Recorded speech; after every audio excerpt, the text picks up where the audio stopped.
A deadly danger loomed over one of the worlds because a ferocious dragon had descended.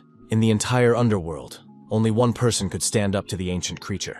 He was one of the 12 princes of the underground world named Bei Qi. To save the underground world, he cultivated for over 1,000,000 years and eventually subdued the great disaster. However, shortly after becoming the supreme ruler of the underground world and creating a military artifact, Prince Bei Qi passed away. His former subordinates rebelled, and countless treasures and territories were divided. An unfamiliar girl struck up a conversation with the protagonist during his walk in the park and told him this story. She claimed that Prince Bei Qi was the young man's ancestor, and now he had to accept the legacy. The protagonist's name was Lu Wu. He was in his early 20s, and he was a tall, handsome brunette. The stranger took offense when he called her a simple girl who had appeared out of nowhere. She claimed that she was almost as old as his ancestor. The girl's name was Bei Li, and her mission was to help Lu Wu inherit the prince's will, unite the underworld, become its supreme ruler, and take revenge on the traitors. She would be able to help fulfill this mission and become a loyal assistant to the future ruler. The young man, of course, did not believe a word she said and continued to tease her, saying that she was now only a few dozen people and would order horses to carry out the mission. A powerful blow to the gut followed these jokes, and the young man doubled over in pain. Bai Li announced that she would allow the young man to go with her to the underworld and then return him home, while Lu Wu vomited his lunch on the ground. Out of nowhere, right in the middle of the park, a portal appeared. Following the girl who calmly entered the portal, Lu Wu, sitting on a bench, began to be sucked into the unknown underground world. Soon, the young man came to his senses, sitting on the ground and rubbing his head in an unfamiliar place. It turned out that all this was his domain, named after his ancestor Bei Qi, and was the largest underground world. The new owner had to figure out a way to regain the lost territories. Lu Wu decided that he would take care of this matter and take revenge on the traitors. But first, he wanted to get acquainted with the mighty army that his ancestor had left him. And after the young man leveled up, he would take over the entire underground world. But everything turned out to be sadder. The guy was a general without an army, and he would have to start from scratch. Lu Wu immediately lost heart and said he would not do it, but Bei Li said that the young man had a military artifact and that she would be happy to help him. The presence of a military artifact sounded very promising because the girl did not look like a reliable and strong ally. The most powerful artifact in the underworld was created by Prince Bei Qi to unite the entire underworld. The prince died just as he was finishing the artifact, but Bei Li had also been involved in its creation, so she completed it. And this artifact turned out to be very powerful. It was a ring. The power of the artifact lay in the use of in-ki to strengthen the body. As long as the soul exists, the body can be replaced at any moment. As long as the souls are under control, there will be an immortal army of spirits. The girl put the ring on Lu Wu's finger, and it immediately activated because it identified the wearer's identity. When the blood analysis was complete and the ring confirmed that the wearer was a descendant of the prince, the artifact was bound, and the basic functions of Yin-Yang's body and soul were activated. Lu Wu felt an incredible power filling him from within and without, but immediately the question arose about the souls, which he simply did not have, and it was unknown where to get them. Bei Li was very upset because she hadn't thought about finding other souls. She had somehow overlooked this, and now felt that she had let her master down. The guy tried to calm her down, saying that in the end, everything could be solved, because she remembered what he did in reality. In his normal life, Lu Wu had unsuccessfully run his business, created a gaming website, and now decided to expand the artifact's functions and combine it with the game he had developed. While players were playing the game, they would be able to summon their souls, and as long as the game was popular, they would have a countless army of undead. Ideas immediately popped into Bei Li's head that if a player died, they would be reborn thanks to the mechanics of the game. Lu Wu couldn't help but admit that the little girl understood everything so well. However, creating a game based on the underworld is quite a large project, and it would be impossible to complete it in a short period of time. Bei Li claimed that using the artifact, it was possible to create various things from energy, including building locations. Spiritual power is the main indicator of strength in the underground world. The more power, the more powerful the creature. Spiritual power can be extracted to increase power and restore the palace. In addition, a monetary commission can be charged for completing the mission. The heroes entered a huge hall that was completely empty except for 2 columns. Bei Li said that this place was built by her ancestor, and she helped him so she could make some changes. Although everything had fallen into disrepair over the years, the grandeur of the past could still be felt, and at the very least, everything could be put in order. 2 hours later, it was done, and Bailey announced that all that remained was to connect the artifact to the game, so they could return to real life. Returning to Lu Wu's apartment, they quickly accomplished what they had planned. Using the soul extraction formation, the girl connected to the game server. While the player was downloading and launching the game, his soul was sent to the underground world through a VR helmet. Everything was cool and extremely simple. All that remained was to come up with a name for the project. Bailey suggested naming the game War in the Network as a tribute to the artifact. The name was approved, and from then on, the game War in the Net was ready to be released. The description said that it had been in development for many years, that it was perfect, and that entry was free. In addition, there was no balance replenishment. After a few hours, the number of downloads, comments, and likes was 0, which was bad because there was really no time. Bailey said that to the east of the palace was the Luli district, and in the main palace was the ghost general Sha Na, who commanded about 500,000 soldiers, and his army was still growing. No one knew when he planned to attack, but if the main city disappeared, Lu Wu's soul would never be able to be reborn. This was terrible news because it was simply unrealistic to find a huge number of players in such a short time. At that moment, the first player logged onto the server because he wanted to check how accurate the description of the game War in the Network was. After all, they claimed to offer 100% immersion. The player's name was Wang Damian, and he was a professional Atlantis player with vast gaming experience and was ready to spot a fake right away. Van de Man materialized in the underground world and started the game. Soon he felt bloody rain dripping on his body, and it was a truly impressive effect that he had never encountered before. The guy even thought he had died from an electric shock when he touched his helmet. But then came the story of the great misfortune of Prince Bei Qi, who died saving many lives. And now the player had to go on a journey to regain the lost territories. Next, he was asked to choose his class. It could be a warrior, an assassin, or a mage. The young man calmed down, realizing that it was just a game that had started, but it was really very realistic. Lu Wu immediately understood that the game would be popular, but he was surprised because he couldn't find the healer class. This was the idea of the developers, who did not want to make a healer right away, as they were going to make money on it. Wang Damian chose the class of a stealthy assassin who lived in darkness and walked on the edge of a knife. The player immediately felt a surge of strength and improved agility. It was very cool, and the guy couldn't wait for the beginner mission to start. The mission for newcomers was to kill 10 wandering souls. The reward for this was 5 soul coins. He began studying the map and noticed that the route led to Ghost Mountain. Van Damme thought that wandering souls were weak monsters, so for a skilled player like him, the task would be completed in a matter of minutes. It was time to show off the special technique that the player possessed. The sounds and atmosphere gave him goosebumps, and the details in the game were indeed very realistic. The guy had to advance through the foggy terrain, not knowing where danger might come from. Despite the eeriness, the player told himself that it was just a game, and he was not just a player, but a real pro. Suddenly, out of nowhere, a huge creature appeared above the young man and sniffed him with pleasure, hoping to feast on his soul. It was a white dragon. Wang Daman was stunned with horror. He found it strange that monsters for beginners were so scary. They resembled bosses from other games. It was very cool and reckless. After repelling the first attack, the player reassured himself that it was just a wandering soul for beginners, and he was in the game, so nothing terrible would happen. But the dragon was annoyed that the player underestimated it, and, preparing to bite, rushed into the attack, opening its terrifying mouth. The wandering soul became angry, and the emotions were very intense, as if they were real. The player prepared to defend himself. After he repelled the attack, Wang Daman announced that he was a pro player, and that the monster was too weak for him. The monster ignored the guy, but sensed that humans had become powerful and decided to use a deadly blow. The monster's ghostly blow was very powerful because it was 2-stage. For beginners, this was serious, and the player didn't even have any skills. In the next moment, the equipment couldn't withstand the blow, and the player was knocked onto his back, left in his underwear. The equipment not only had durability settings, but also damage ratings.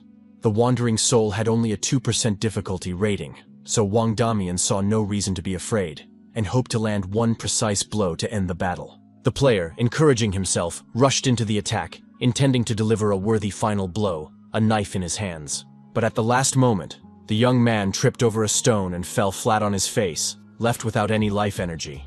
The player died, and there were 3 hours left before his resurrection. Lu Wu and his assistant analyzed what had happened. deciding that they needed to adjust the strength of the equipment and reduce damage from the environment. The 3-hour respawn was long, but the assistant claimed that after dissipating, the soul returns to the body very quickly and can be severely damaged. Wang Damen couldn't believe he died on the first level. It was real and outrageous. Fortunately, no one saw it, otherwise he would have lost face as a pro player. What annoyed him most was the long pause before respawn. It was unclear why the game was free, because it was simply a treasure. He couldn't let anyone else succeed in the game before him. But the young man immediately announced a new, very real, cool game in the gaming community, and enthusiasts immediately rushed to try it, amazed by its realism, quality, and the fact that it was free. Everyone found the monster truly terrifying, and the game very realistic. The white dragon rejoiced at the fresh, delicious souls he wanted to devour immediately. The players immediately chose their classes and prepared to fight the monster for beginners. Amazed at the realism of the game and getting ready to deal with the first monster, Lu Wu analyzed what was happening, realizing that the players had adapted very quickly. The teamwork had reached a silent understanding, and the players themselves were satisfied, so it was safe to say that the game would be a success. It was very hot on the battlefield, and the players were so actively involved in everything that it was simply impossible to see anything. One of the players used a huge sword to damage the monster, and it was clear that he was really enjoying what was happening. The player destroyed the last wandering souls, and wanted to receive a reward for the mission to increase the power of the squad. The feeling of leveling up was completely different from other games. The level of the game allowed you to feel the strengthening of your body's characteristics, and it was just incredible. All the players agreed that the game was really cool, and that they could feel superhuman strength. And if their level continued to grow, that feeling would become even stronger. It was unreal. You could buy items with the coins you earned.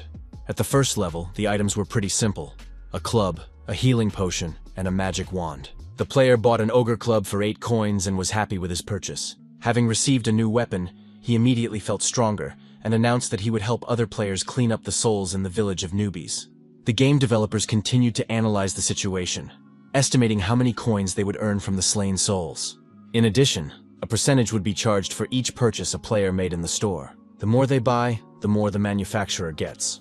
Players enjoy the game, and he enjoys the money. Everyone is happy. After that, Lu Wu admitted that Little Bei Li was indeed a genius. The Ghost Mountain was a tall cliff surrounded by fog and smoke.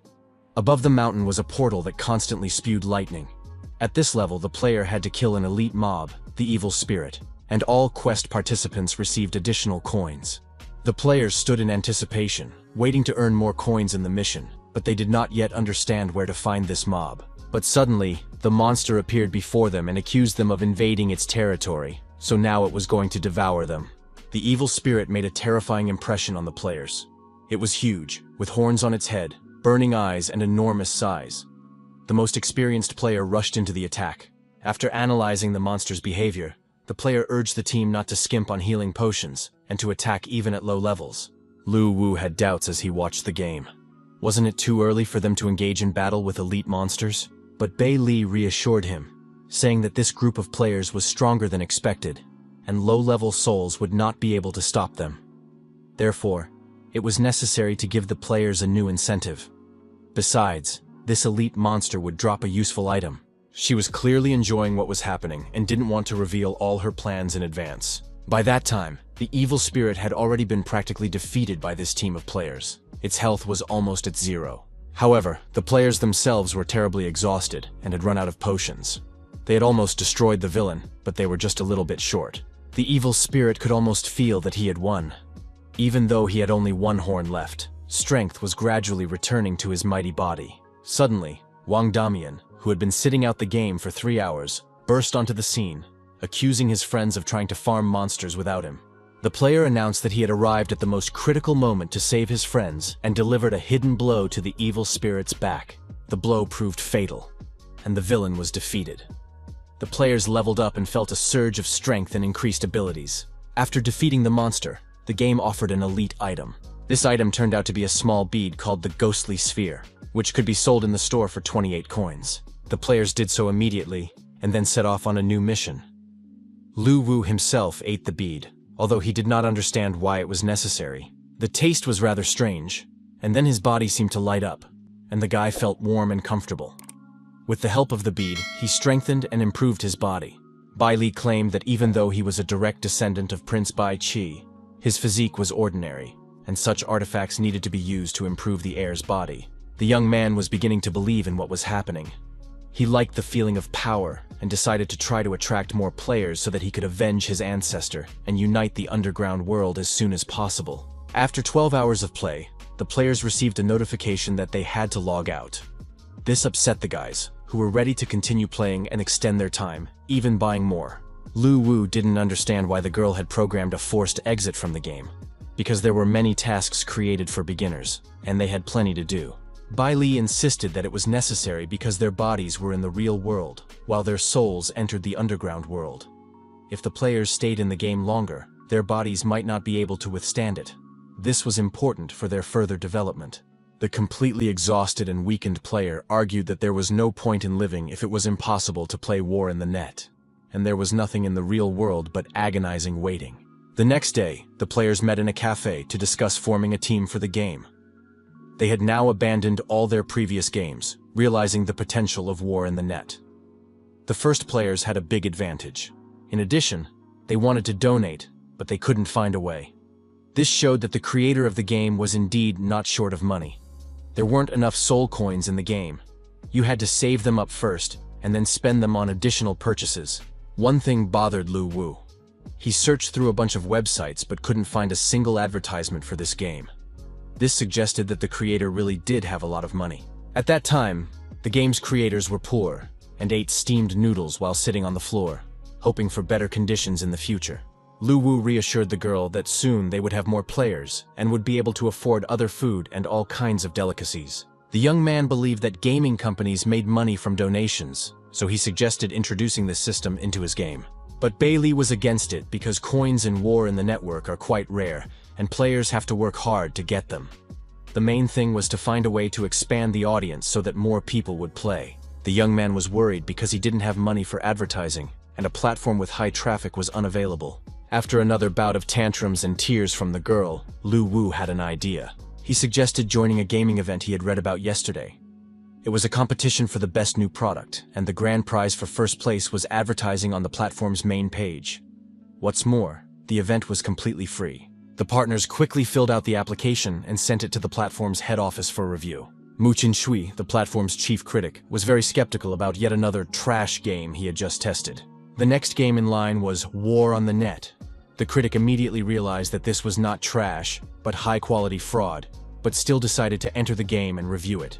After a while, he took off his VR glasses and realized that he had experienced a game of an incredible level. It was unreal. 12 hours later, the critic couldn't understand how he had lived without this game before. He gave it the maximum 10 points and noted its only drawback: the 12-hour game limit. Mu Qinshui immediately called his boss to report the discovery of this treasure. The new game was difficult to describe in words. It would definitely help the platform grow quickly and become #1 in the country. Wu Gui, the platform's president, was surprised by such a description from his most vocal critic and did not believe the assessment, as the game was modest in size. However, the president decided to play it anyway. After all, he had already tried so many games that it was unlikely that any game could surprise or satisfy him. Most likely, nothing like this existed in the world. After receiving the notification and standing on the first stage of the game level, he couldn't believe his eyes. He had never seen such a realistic game in his life. It was a masterpiece that would become popular.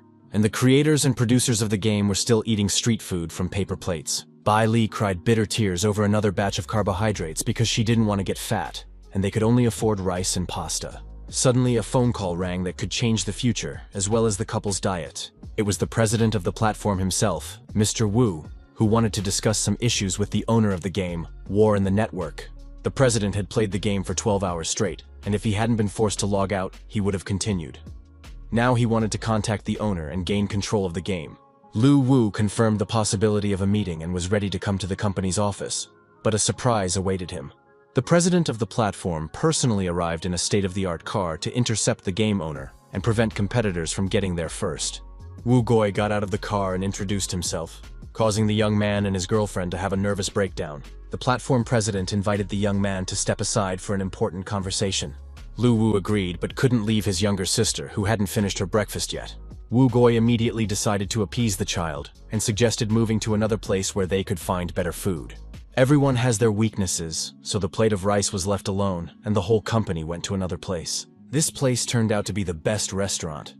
It was so prestigious that even rich people found it difficult to book a table. The children were given a luxurious table with delicacies and the highest class of service. The president of the platform, Wu Gui, asked who helped the children create the game. Of course, the young man could not tell the truth that he had simply used the artifact and instantly created the game. The president tried hard to find out the secret, but realizing that he should not intrude on internal secrets, he suggested drinking and telling the truth. He appreciated the game and liked it very much. The president wanted to buy it. Lu Wu understood that from the very beginning, the president would only be interested in buying the game, so he refused to sell it, explaining that the development required a lot of effort from the team, and they did not plan to sell it. President Wu was not greedy, but smart and pragmatic, so he immediately offered 10 billion. The young man's jaw dropped when he realized the magnitude of the sum. The bidding continued, and soon the amount was tripled, but the young man continued to insist that the team was not going to sell the game, because love and dreams are priceless. The president was upset by this turn of events. He did not expect that such a young guy could not be persuaded with money. But the guy turned out to be mature and far-sighted, far ahead of his peers.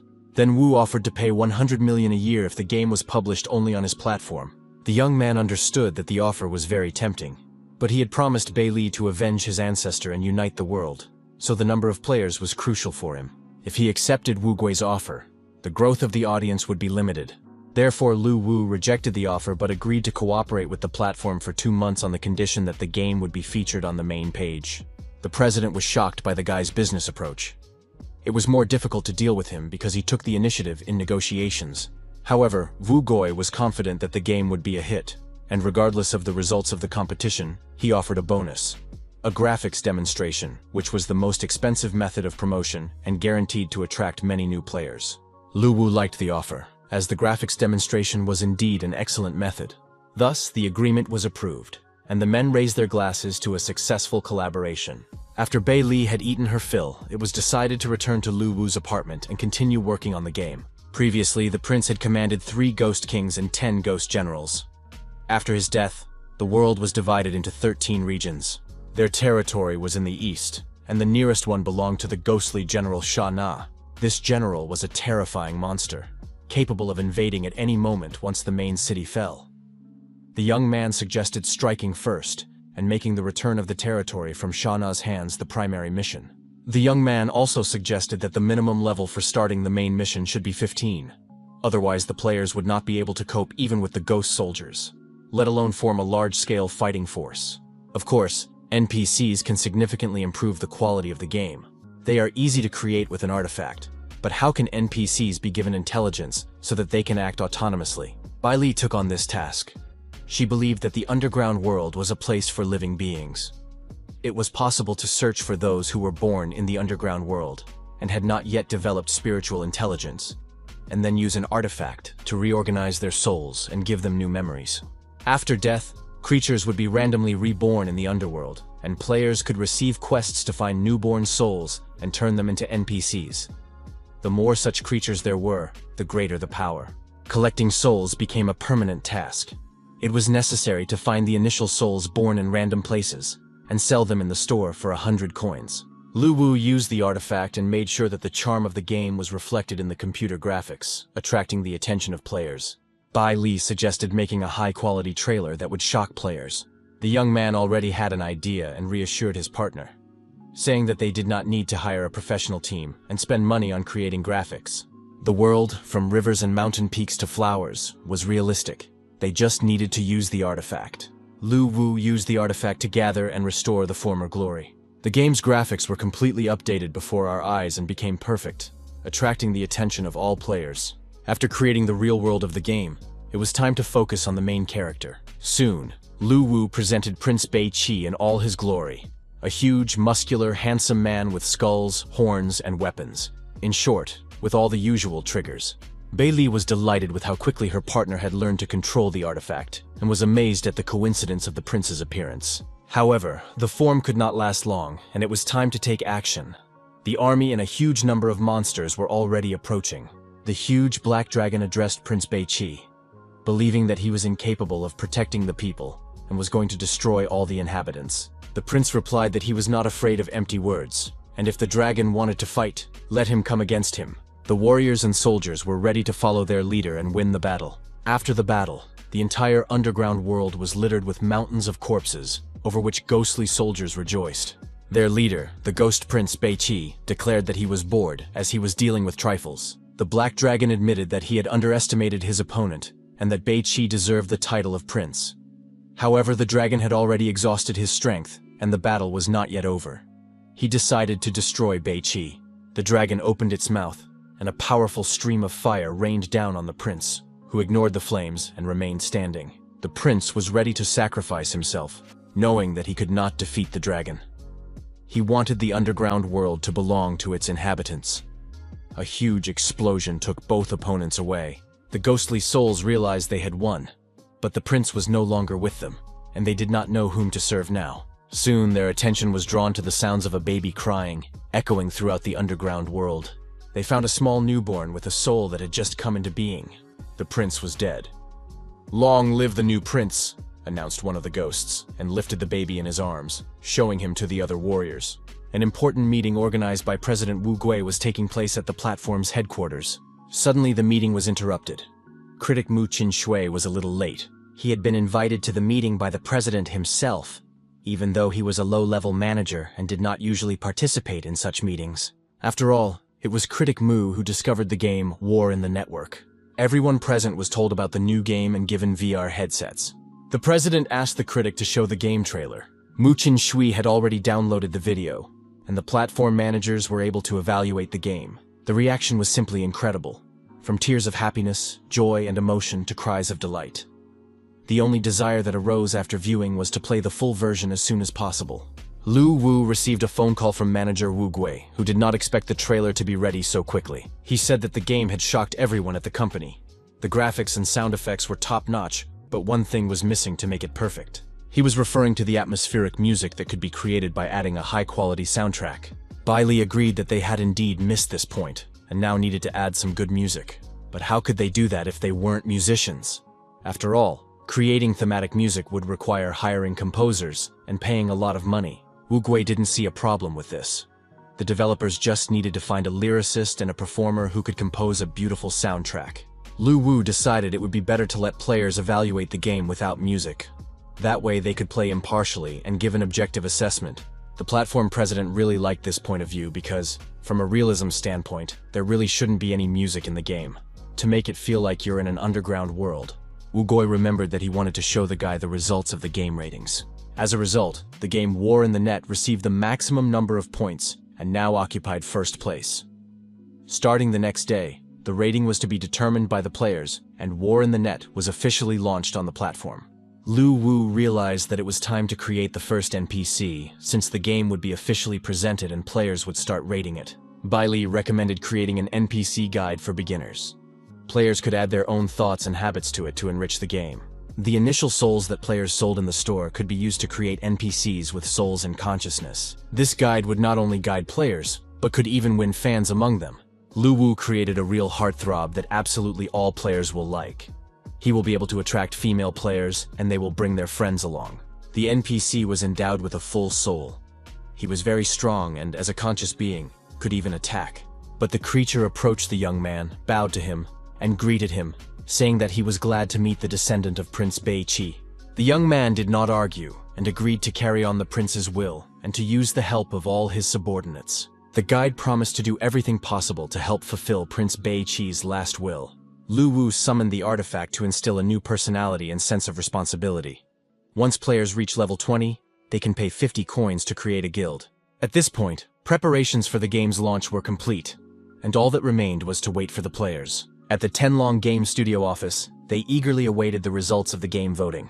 Company owner Li Tianxia had spent more than 7 years developing his game and was almost certain of victory. The manager said that a game had appeared that, unfortunately, scored the maximum number of points, and they only came in second place. That game was War in the Network. It was as realistic as possible, but it was quite small in size. Wu Gui thought that in a few minutes, War on the Net would be launched on the platform. The president of the platform himself was also eagerly awaiting the start.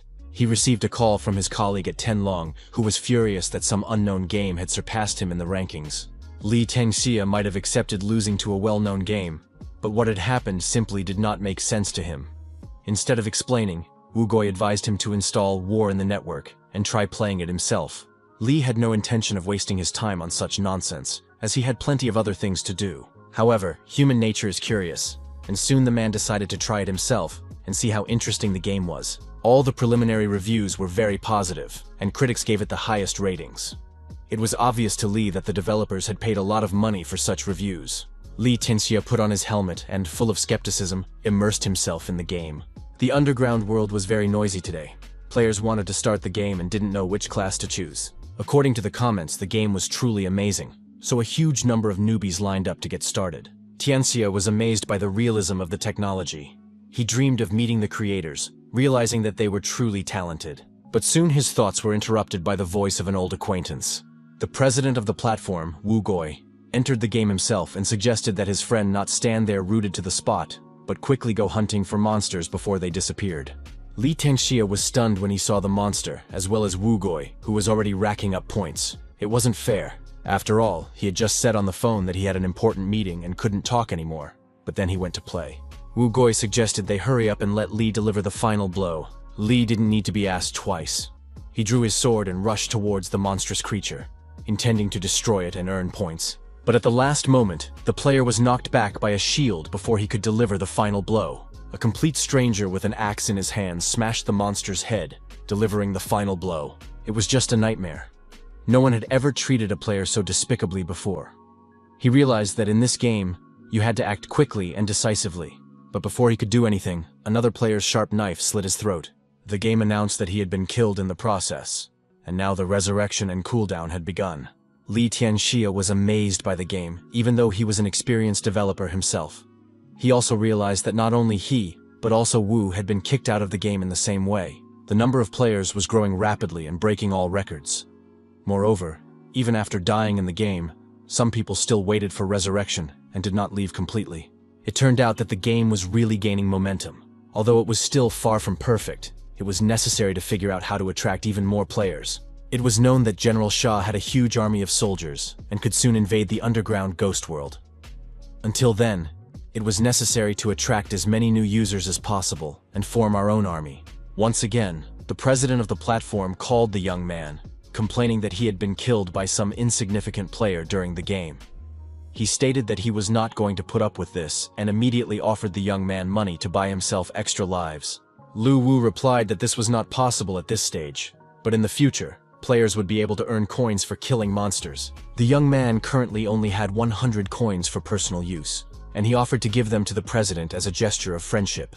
Wu Gui was amazed that the developer did not control everything that happened in his own game. Wu Gui asked the young man to introduce him to the team that created such an amazing game as soon as possible. A few hours later, the weather in the Ghost Mountains was foggy and cool. Players Wu and Li lay in wait, waiting for the right moment. There were noticeably fewer players in this part of the world. Soon, they saw two players fighting a monster. One held a shield, while the other attacked the beast. The offenders watched this fight from the bushes, now waiting for the right moment. Finally, they decided that the time had come, and rushed into the attack to take their revenge. With swords in their hands, the players rushed at their opponents, intending to knock them out of the game. Wu Gui destroyed the guy with the shield with a sword strike. Li Tengxia, however, was not so accurate. The female player managed to avoid death. You'd be hard-pressed to find a more clumsy oaf. The girl indignantly declared that she didn't understand where these two jerks had come from, since she had been quietly playing the game with her partner. Li Tengxia said that they still had the advantage, and that the other players shouldn't worry. At that moment, the monster had already regained its strength, and was simply enjoying the speeches of these wonderful souls, who now belonged to it. Loud screams and curses rang out in the Ye family's house. Ye Shuer was furious. She needed to take revenge on some stupid players for kicking her out of the game. She called the butler and ordered him to invite her brother and his people. At the headquarters of the Wu Gui gaming platform, he decided to hold an emergency meeting and ordered all employees to gather in the conference room. The Tenlong Game Studio headquarters was also bustling with activity. No one left their posts. Ye Cheng and his people came to his sister at the first invitation, not understanding who dared to offend her. His sister said she would tell her brother everything. But first the butler had to bring the boxes. The girl explained that knives and guns were useless in this situation because she had been attacked in the game and then killed by a monster. To say that the guys were stunned would be an understatement. But Chung loved his sister very much, so he ordered his men to prepare, choose their specializations, and go after her. This is how the Guardian Angels Guild was created, headed by Zuer and Chung, whose surname was Ye. In the game, they crossed paths with the Avengers Guild, consisting of President Wu Gui, company owner Li Tianxia, and their subordinates. The developers watched the battle in the game with interest. Although the guilds were not yet officially registered, two factions had already emerged, and a conflict had broken out between them. Until they killed each other, there would be no peace. However, the price of soul coins rose sharply because they could be used to increase one's power, and the developers became millionaires overnight. But soul coins were also very important to the developers themselves. They were needed to create Prince Beiqi's army. Therefore, they could not sell them and were once again left without funds. A huge amount of soul coins was needed to restore Prince Beiqi's palace. Although there weren't enough yet, the young man thought it would be easy to deal with. The young man decided to sell 500 soul coins to start with.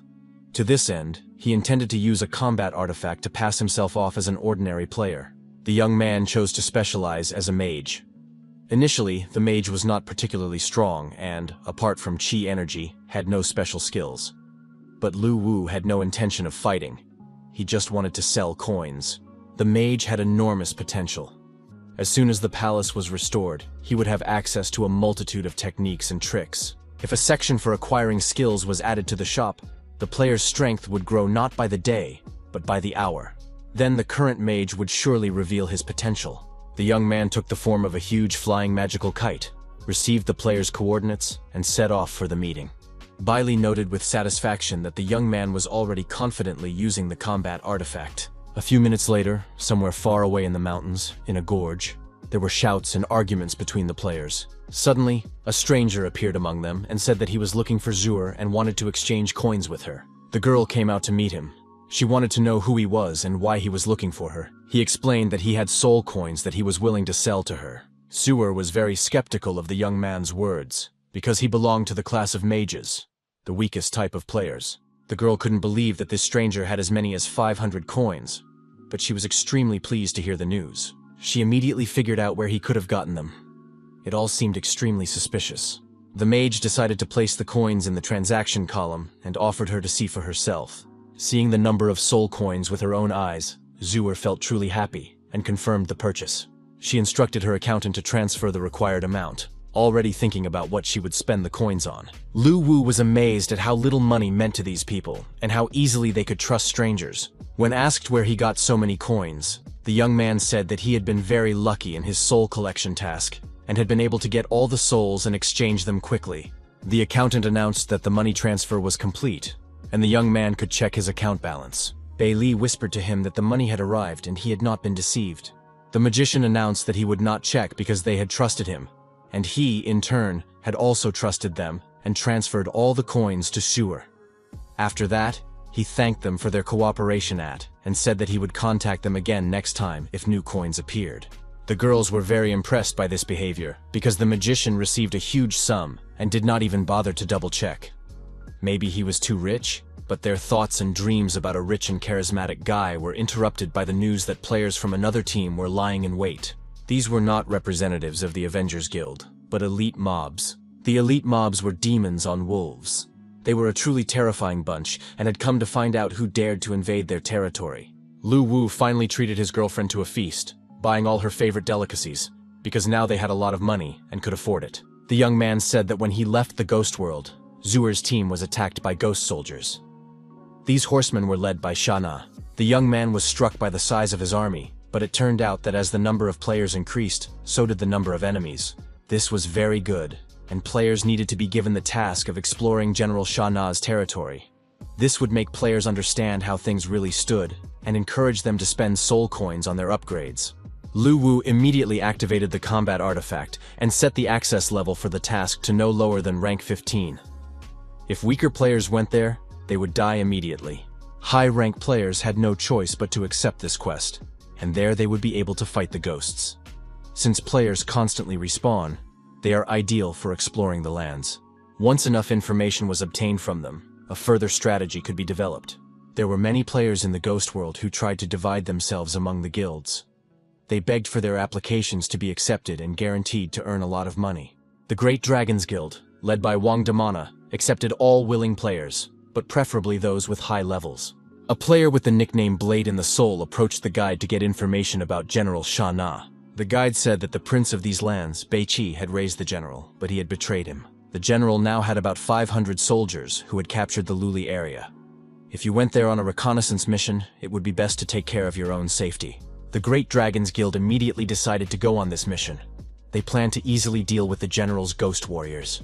Lu Wu noted that the Great Dragons Guild was indeed made up of real professional gamers, and they had already left on the mission. But the poor guide was unlucky.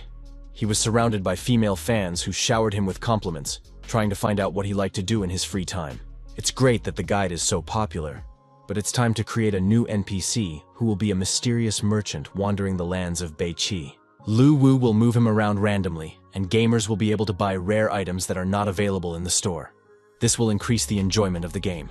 After that, the guy suggested going to see how the task of exploring General Sha Na's territory was progressing. Bai Li was a little worried about this, because the players were at odds with each other, and now they had to work together to fight a single villain.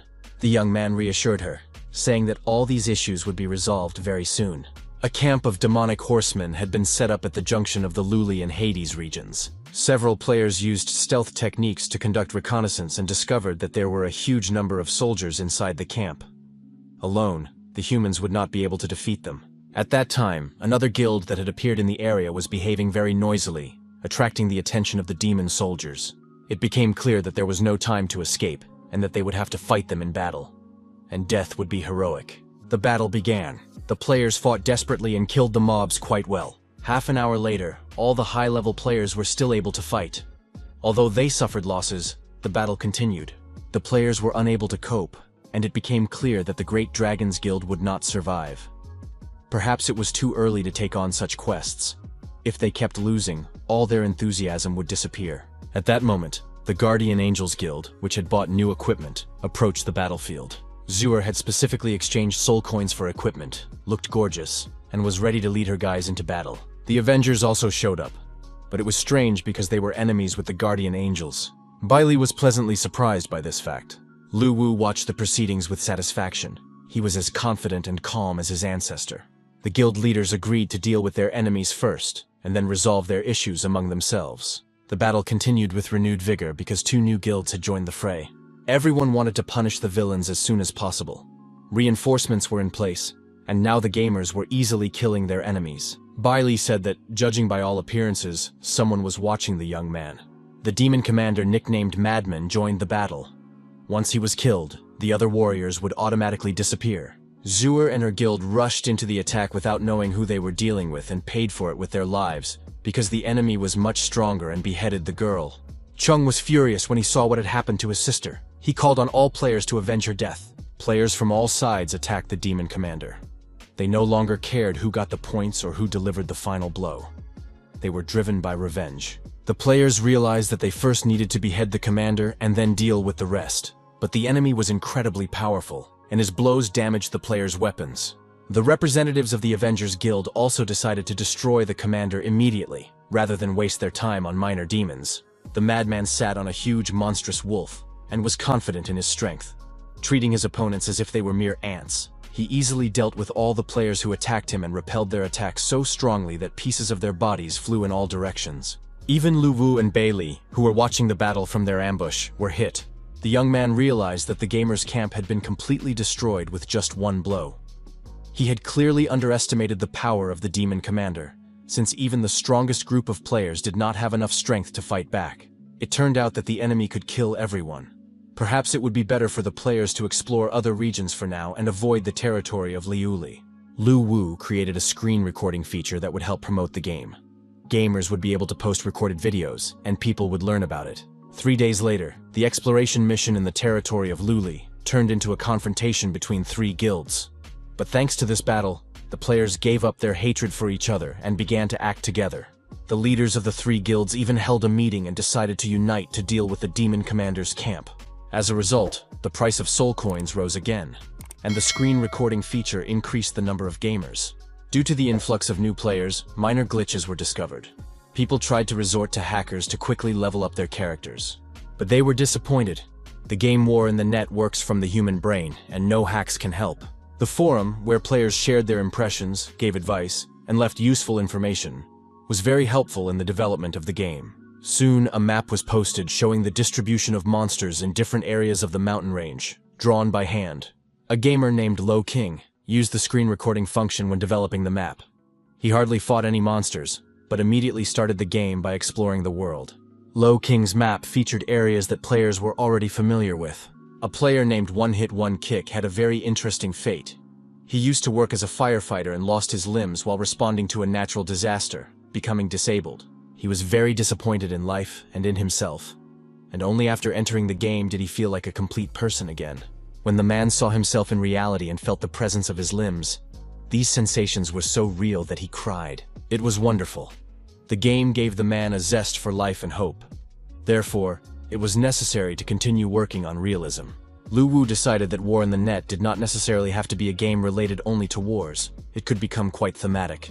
For example, after completing the task of destroying General Sha Na, players could receive some additional options. For example, fishing enthusiasts could enjoy fishing in the Sea of the Underworld. And if gamers destroyed the King of the Rock Demons who lived on the Cliff of Despair, they could cultivate spirits in that location, because the environment allowed it. Players could have their own pets and teach them martial arts. Lu Wu was confident that his game world was full of possibilities, and that anything players could imagine could be brought into the game. As the map was gradually explored, more and more people entered the game, and the ghost world became accessible to everyone. The border between the regions of Liuli and Grados was packed with demon troops. Scouts reported to their commander that the gamers who had fought them a few days ago had been forming small groups and constantly looking for new ways to attack. The demons expected the gamers to be afraid of dying and to flee, but they kept pushing forward like parasites, and only a powerful blow from the demon commander, the madman, was able to stop them. The demons watched the part of the ghost world where the gamers lived and marveled at their powerful energy. They understood that this power resembled that of Prince Bei Qi in terms of its strength and quality. The gamers also watched the mobs and realized that their activity increased the demons' aggressiveness. But that was great, because they no longer had to run around looking for enemies. The enemies came to them. The gamers happily welcomed the demons who came to fight them. The players declared that they had come from Prince Bei Qi. The mobs understood that the gamers were provoking them, but were amazed by their courage and audacity. The mob commander had witnessed the rise and fall of Prince Bei Qi with his own eyes, so he ordered his servants to destroy the imposters. A battle began between the players and the demons. Bei Li was very worried. She watched the dynamics of the game and noticed that the commander of the ghost soldiers had gone on the offensive, and the players were constantly dying. Lu Wu said that everything was part of his plan, and there was no need to worry. The battle continued desperately, and even the mob commander Mad joined the attack. The demons reported to their commander that they had already gotten rid of all the gamers, who turned out to be ordinary weaklings, and now planned to go to the abandoned city of Hades. The commander ordered them to continue the offensive and prepare to kill as many players as possible. However, this turned out to be not so easy, because the number of people gathering to join the game was simply enormous. The demon realized that there were too many opponents and ordered his troops to retreat. But then his subordinates noticed that there was nowhere left to retreat. They had been ambushed. The fact was that representatives of the guilds had united and were waiting for them on the other side. The old methods of endurance and tactics worked perfectly, and the start of the operation was announced. The gamers enthusiastically rushed at the demons because they had been waiting for this moment. They understood that there were many enemies, but that did not stop them. This was Lu Wu's plan.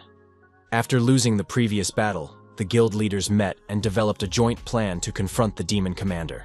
It's not scary to have one enemy out of 10 people, but it's scary when they all unite against you. And even though the army of players couldn't destroy the general, they were definitely strong enough to take on the commander. The madman was surrounded and couldn't understand what was happening because the players had no formation and relied only on each other's support. Of course, ghosts have strength and ferocity, but fear was also present. The madman noted that the players were not afraid of death at all. Even with his advantage in strength, he could not withstand such numbers. The demon commander understood that if things continued in this vein, he would soon die, but he had no intention of dying at the hands of such weak parasites as these players. Izur approached him, saying that they had met again, but now she was prepared. The madman attacked with his magical energy, and one had to be extremely careful. At that moment, His gaze fell on the girl, and he remembered that he had killed her a few days ago. It was very funny. It turned out that the demon commander did not know about resurrection, and now he was in despair.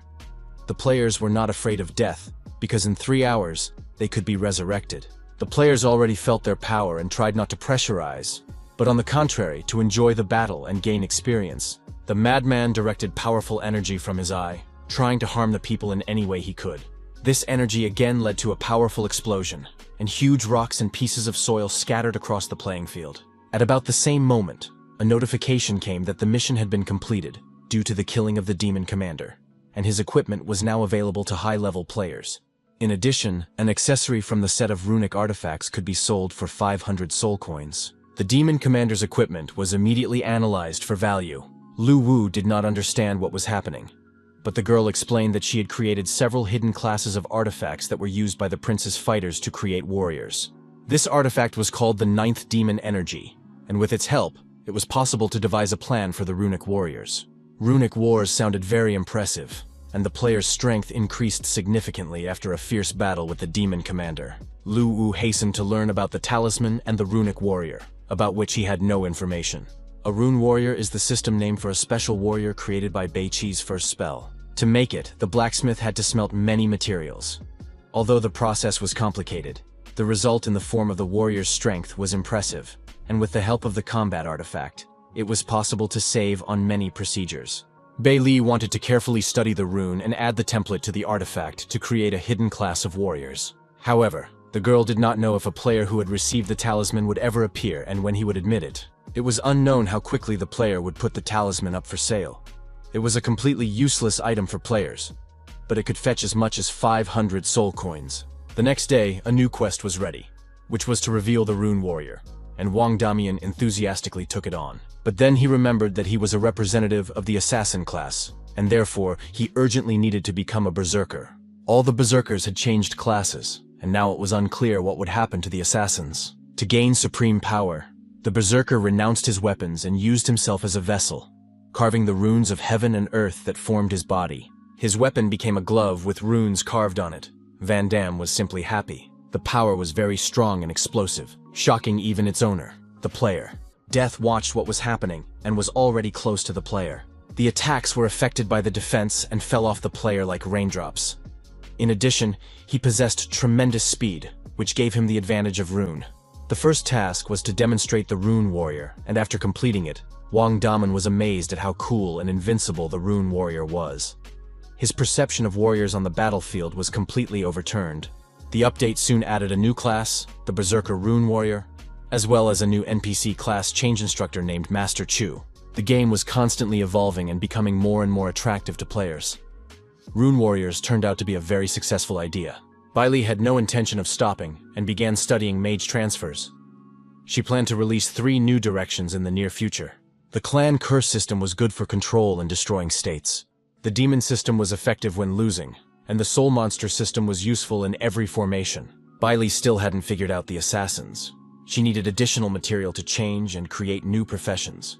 Each character and their characteristics had to be carefully worked out. It was impossible to act at random. Lu Wu sincerely thanked his partner, saying that she worked very efficiently and with great concentration. So the young man was ready to buy her delicious food to please and stimulate her work. In a dark dungeon near the coast, demons appeared before their king, and reported that the Sea King would continue to recognize the Lord's status as the ruler of Liuli if the offerings of yin spirits continued. General Shah did not understand why Prince Bei Qi did not dare to show his face and treated him like an ordinary hooligan. The messenger who crossed souls brought more bad news. The commander of the 3rd Ghost Cavalry had been defeated. The general knew that Madman was at the junction of the districts and did not understand how the demon commander could have died in such a safe place. The messenger added that not only the mad commander had died, but his entire squad. The general was furious. He did not want to believe that any of his own people were involved in this tragedy, such as the king of the rock ghosts, who had been suppressed immediately after the occupation of the Northern Territory. Someone else must be waging a secret war against them. The developers re-entered the game to correct the situation on the spot. After the introduction of screen recording, the number of players in the online war increased sharply, and the soul coins finally reached the 50,000 mark. Therefore, it was decided that it was time to officially restore Hades. And Lu Wu very quickly and professionally used the artifact for this purpose. Everything went wonderfully, and the reconstruction of the mansion was a success. The design was wonderful, and a repository of Buddhist canons appeared in the temple. The repository contained all the cultivation techniques and combat skills that Prince Beiqi had collected throughout his life. Soon the repository will be available to players, and since this place was intended for cultivation, it was decided to name it the Cultivation Pavilion. Lu Wu suddenly felt the energy flowing out of his artifact. The creation of the Cultivation Pavilion began. The combat artifact and all the traditions of the original repository were preserved and observed, but transformed into a more convenient and suitable place. In other words, the Cultivation Pavilion became a kind of artifact itself. The humanoid phantoms were combat artifacts that turned everything into something convenient for players to use. All you had to do was click on the image to see a detailed description of the skill and a demonstration of it. It was very convenient, but expensive, so gamers would have to leave a lot of soul coins in the Cultivation Pavilion to learn something. Bai Li confirmed that without reaching a certain level, even with the necessary amount of coins, it was impossible to get in. After that, Lu Wu decided to carry out another renovation of the Cultivation Pavilion. It was necessary in order to simplify its use and improve the interface. The ghostly figures were labeled with their specializations: warriors, assassins, or mages.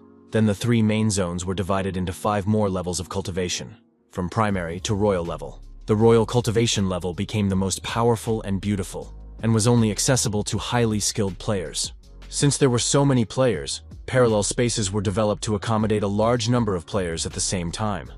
They were more like separate servers. The first notifications about the opening of the Cultivation Pavilion were sent out, and immediately magicians rushed to improve their abilities. They were offered to learn how to control energy in order to summon soldiers, and were given all kinds of techniques to speed up the process several times over. In addition, there was the dark erosion of mages, the skills of dark thoughts, and it was possible to learn this technique. A mage haunted by evil thoughts could summon evil spirits, subdue them, and turn them into his defenders. The mages were happy because their class had been completely ignored before, and now they had the opportunity to learn something new, and that was wonderful. Bai Li was glad that with the help of her new partner, she had made so many players happy. Lu Wu decided that the changes were complete for now, and suggested that his partner go and improve the game. Now, players who had fully explored the entire area could access it at any point for teleportation. Thanks to the Rune Warrior, the Berserkers began to leave the abode of the dead in search of materials for teleportation. Every time they were resurrected, they had to retrace their steps from beginning to end. The first requirement before moving on to the Rune Warrior was the monster hunting stage. Next, they had to collect materials to create hands. Only then could they unlock the advanced career mode. This way, it was possible to recoup all the money spent on teleportation. In addition, the developers made teleportation not free, and each time players will have to pay a soul coin. It's not much, but with so many players, the developers will still come out ahead. Later, they decided to add a live streaming feature, which gamers had been requesting for a long time. This will allow dead players and those awaiting resurrection to watch others. Tests were conducted in the underground research hall of a Black Sea technology company. The manager happily noted that finally all the indicator lights were working perfectly, and it seemed that the development had been successfully completed. Virtual game warehouses combined with nutrient solutions successfully allowed players to remain unaffected for 24 hours. The board of directors of the Black Sea Technology Company reported on the successful outcome of the development, and now their virtual game warehouse was working successfully, as reported by the company's director, Chen. The company's task was to bring these virtual warehouses to market, and it was decided to find game sellers to collaborate with. The meeting was interrupted by the director's assistant, who announced that Company A had just announced the creation of a virtual warehouse at a press conference. The girl immediately turned on the broadcast of this press conference to show it to everyone present. In it, a journalist talked about the creation of a virtual game storage facility that had successfully passed a huge number of tests and guaranteed the stable operation of its warehouse. President Wu said that Company A had just found him, and he had decided to collaborate with them on the basis of the game War on the Net. For the physical safety of the players, a 12-hour gaming system had to be installed. But this served as a limitation to the growth of the players, and thanks to the appearance of the game warehouse, it was possible to develop much faster. The next day, a platform meeting was held at the company's office. Alice, a representative of the interested party, was present, and she did not understand why the discussion had not yet begun. Soon, Lu Wu appeared with his assistant, Bei Li, and the discussion could begin. Alice reported that their company was a leader in the field of virtual games, and had created a virtual game warehouse that would be much better than all previous inventions. After explaining the essence of her project, Alice announced their terms, which consisted of an annual payment of 20% of the game owner's profits. Everyone was very interested in the project, but the payment was too high, so the representatives could not make a decision on their own and waited for confirmation from their superiors. Alice said that the game warehouse would be at the disposal of the game owners and would attract a new wave of players.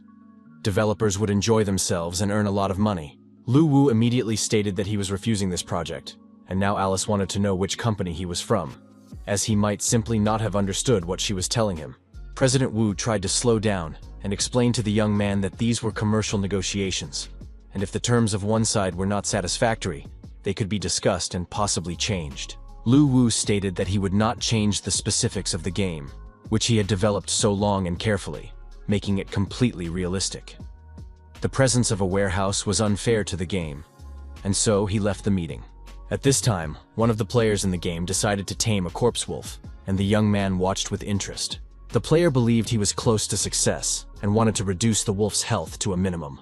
The poor wolf was tied to a tree to lower its vital signs, but black energy continued to flow even into the immobilized animal. This black energy was spread by a representative of the monsters of the underworld. He destroyed the wolf just to prevent it from being tamed. Then he reached out his hands to the players and continued to spread his dark energy. Soon, the players found themselves entangled in dark bonds. The players themselves, as well as their weapons. This dark mist prevented them from breaking free, and soon the players turned into puppets caught in a trap. After that, the unfamiliar demon addressed the players, saying that now he would ask questions, and they were obliged to answer. The demon was interested in where the players came from and why the ghost commander had died. The gamer guessed that he was facing General Sha Na and demanded that his bonds be loosened because he couldn't breathe. The player did not understand why a simple mob had such power, and insisted that the players were not afraid of him, and demanded to be released so they could fight him one-on-one. The gamers threatened that if the ghost killed them, they would definitely take revenge when they became stronger again. This made the ghost laugh, because he knew that the players had no idea who he was, but he was Sha Na, responsible for storing souls. He believed that there would be nothing left of the players, and continued to tighten his grip. However, the ghost soon realized that he was unable to quickly defeat the players, which meant that they had some kind of powerful force protecting their souls. Therefore, he decided to destroy their bodies, and see where their souls would go next. He intensified his fog, and in the end, only the shells of the players remained. The ghost noted that there was not the slightest influx of soul power. In addition, the integrated souls disappeared without a trace. This did not correspond to any laws, because after the death of a creature, the soul begins to rotate. The power slips away and merges with the rest of the world. But the current situation was completely different. The players noticed a stranger standing in the distance. One of them suggested that the stranger resembled a hidden mob, a mysterious merchant. The players decided that they could strike it rich and become wealthy, because the mysterious merchant had many soul coins and expensive goods. They approached the figure and asked if he was selling goods, demanded a discount, and wanted to look at the goods themselves. The stranger did not turn around, silently listening to everything they said. Then he turned to the players and asked if they knew the details of the ghost commander's death. The players did not like the smell coming from the stranger at all, but they thought that he simply possessed some unknown technique and did not pay attention to the black mist that began to envelop them. But then the stranger couldn't take it anymore and said that they were talking complete nonsense, so they had to die. The same changes occurred with this group of bodies and souls, and they also disappeared. But the ghost had an incredible idea, which he now needed to verify for himself. Lu Wu and Bei Li realized that Sha Na had gone on a reconnaissance mission and wanted to find out more about the messenger who crossed souls. The messenger who crosses souls is the highest position of the king and general of ghosts, responsible for storing and transferring souls. Each ghost king and general was assigned a messenger, and they had different strengths and weaknesses, and were skilled in sacrifices. The yin soul was different from the original soul. It was similar to a material, and could be used to create weapons and equipment. It turned out that the ghost king and general did not have much influence, and all the power was in the soul, which was almost impossible to kill. It could dissolve into the shadows at any moment, and now he had come to the abode of the dead. The ghost couldn't believe his eyes when he saw the reborn and rebuilt Hades. This could only mean one thing, that King Bei Qi had returned. But the ghost had seen the king's death with his own eyes and watched as his soul left his body. It was a vivid memory, and the ghost could not be mistaken. The ghost, who crossed souls, demanded an explanation and wanted to know who had appeared before him. Although he already guessed, he still couldn't say it out loud, because then the messenger's worst nightmare would come true. Before him, in all his glory, stood Prince Bei-Chi. The messenger bowed respectfully to his master, saying that he realized his mistakes and was ready to die if it would help to fix everything. The prince could not allow the messenger to find peace so easily after his betrayal by simply dying. The messenger was ready to atone for his sins and do whatever the prince commanded. He promised to help the prince regain all his lost territories and glory. But he did not believe that this was the real Prince Bei-Chi, because the latter would never have let the envoy go. Bei-Chi confirmed that the murder of the ghost commander was the work of his men, and that the messenger himself would be next. But then the ghost attacked the prince, saying that he did not believe in his existence, and that someone was most likely just pretending to be Prince Bei-Chi. Lu Wu said that he was not a prince, but that the blood of Bei-Chi flowed in his veins and he must inherit this land. Bei-Li unexpectedly bit the guy's hand, saying that the messenger would have to confirm the presence of his master's blood. And indeed, the ghost felt the familiar blood. He recognized the overwhelming power of the lineage and agreed that he was facing a descendant of Prince Bei-Chi. After that, Prince Bei-Chi demanded that the messenger who crossed souls surrender or die. Before answering, the messenger asked if the beings who called themselves players were human. Bei-Chi: if these players were destroyed, their souls would not disappear. The person who created them had mastered the law of reincarnation, and the messenger realized that he was facing a very powerful being, for even Prince Bei-Chi did not possess such power. The young man's patience was running out, and he asked one last time what choice the messenger would make. The ghost knelt and said that Du Yan's subject welcomed his new master and would be loyal to him, just as he had once been loyal to Prince Bei-Chi. Dark forces were gathering on the coast of the sea in the Luli area.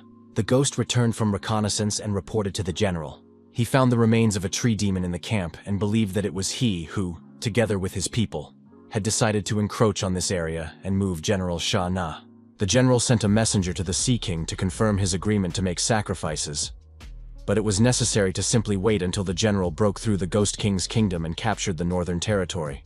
Lu Wu, sitting at home, came up with new game bonuses to appease players who were asking for a new game platform to be launched. But this was not possible at the time. At this time, gamers in the game made their way into the general's territory and began a live broadcast. The Sea King began to emerge from the sea, calling General Sha Na to battle.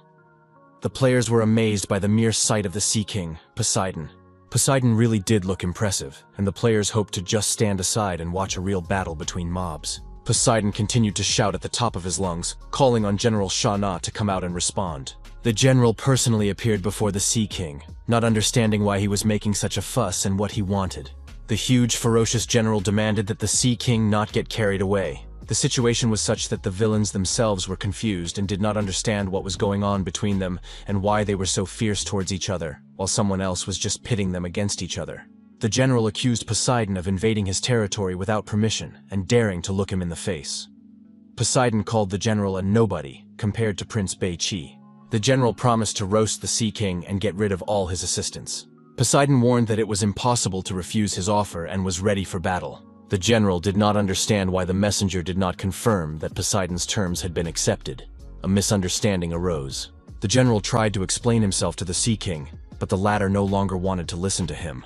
The opponents came face to face, radiating hatred for each other, and it was clear that the battle would be epic. The general tried to say that he had not rejected Poseidon's offer and was ready to sacrifice souls to him every year, but that there was no need to pressure him. Poseidon thought the general was mocking him and refused to listen to any more excuses. The opponents used all their strength and skills to harm each other, and soon General Sha Na admitted that Poseidon was much stronger. Poseidon once again said that the enemy should not hide behind messengers, because they had refused his offer. The general realized that the envoy Du Yan had turned against him and deliberately conveyed the wrong answer. The general acknowledged the envoy's disobedience and asked Poseidon not to quarrel, explaining that he was now personally willing to pay souls annually. Poseidon accepted this answer, but demanded that the souls be destroyed, because the king of the sea remembered how weak the general had been during the lifetime of Prince Bei-Chi. Barely restraining himself from insults, the general confirmed that he accepted the Sea King's proposal. To say that the general was angry would be an understatement. He promised to destroy the messenger and ensure that he would never be reborn. Lu Wu used the messenger to pit the villains against each other, hoping that they would at least maim each other. But it turned out that the general was much weaker than the Sea King, and was even willing to humiliate himself in order to survive. Bai Qi confirmed that Poseidon was very powerful, and he fought Prince Bai Qi several times. Of course, the prince was far superior to the Sea King, because he had simply crushed him to the ground several times. Poseidon is very powerful, but he lives in the sea and can only be considered the ruler of a certain area, so he is not able to rule over other lands. Even if he easily defeats the general, he will not dominate the lands, but only the sea area. And in the sea area, there is also the False Sea. The main ruler of the False Sea was Banji. He is so powerful that, according to rumors, even the prince did not consider him an equal opponent. It was decided to wait until the Luli region was captured, and then form a naval fleet. Otherwise, if Poseidon went, there would be nothing to oppose him. Bai Qi was also ready to think about it. But later, because now she was dealing with the library, where she found many amazing drawings, including the design of the ghost ship. This ship had lived at the bottom of the sea for many years and was capable of absorbing only the spiritual materials of heaven and earth. It transformed souls and evolved them. Even if the ship was completely destroyed, it could be restored by absorbing a large amount of spiritual materials. This was very convenient for gamers. When the time comes, it will be possible to create the original ghost ship according to the blueprints and sell it to the player, who will then upgrade the ship themselves. The project is very expensive. It will require 500,000 coins, because many items in the library are filled with the power of the soul, and additional energy is needed to repair them. After hearing this, Lu Wu suggested opening an auction house to make it easier for players to find the items they need in the search engine, as well as to sell unnecessary attributes. The girl really liked the idea, and after working through the night, she found the killer's direction of movement. A relic of the Sun Clan's ancestral curse, found by a player. The weapon looked worn, but it was a clan relic and the killer's main attribute. The Sun Clan of the ancestral curse was once a powerful race in the lands of Bai Qi, and, according to rumors, was connected to hell. Each of their people was a natural-born killer capable of summoning demons. This clan killed indiscriminately, harmed ordinary people in the underworld, and openly insulted the prince, but was then suppressed by the army led by the prince and has since disappeared from these lands. Bai Li bought an old worn knife from one of the players, and now she had to go to hell to post an announcement and then show the killer. An announcement appeared on the server about the damned who rejected religion, possessed deadly power, and could summon demons. Their weapon was a dagger. To become cursed, a player had to reach level 30 and possess the assassin class. It was possible to summon the Night Ripper, who became a guardian for half an hour, increasing damage. The next path to hell is number 2. Abby, a huge, powerful ghost assassin. The player could summon Abby and gain the ability to fly for a minute, as well as choose a specific area as the main target for attack. The last path of hell was the wise Hosheng, who could be summoned for a minute, and was capable of inflicting enormous damage on the selected target. A practitioner of the curse could master 18 demonic forms in the realm of hell, each of which had a different level of difficulty and malice. New requirements for changing professions were introduced. One of them was a Scarlet Essence.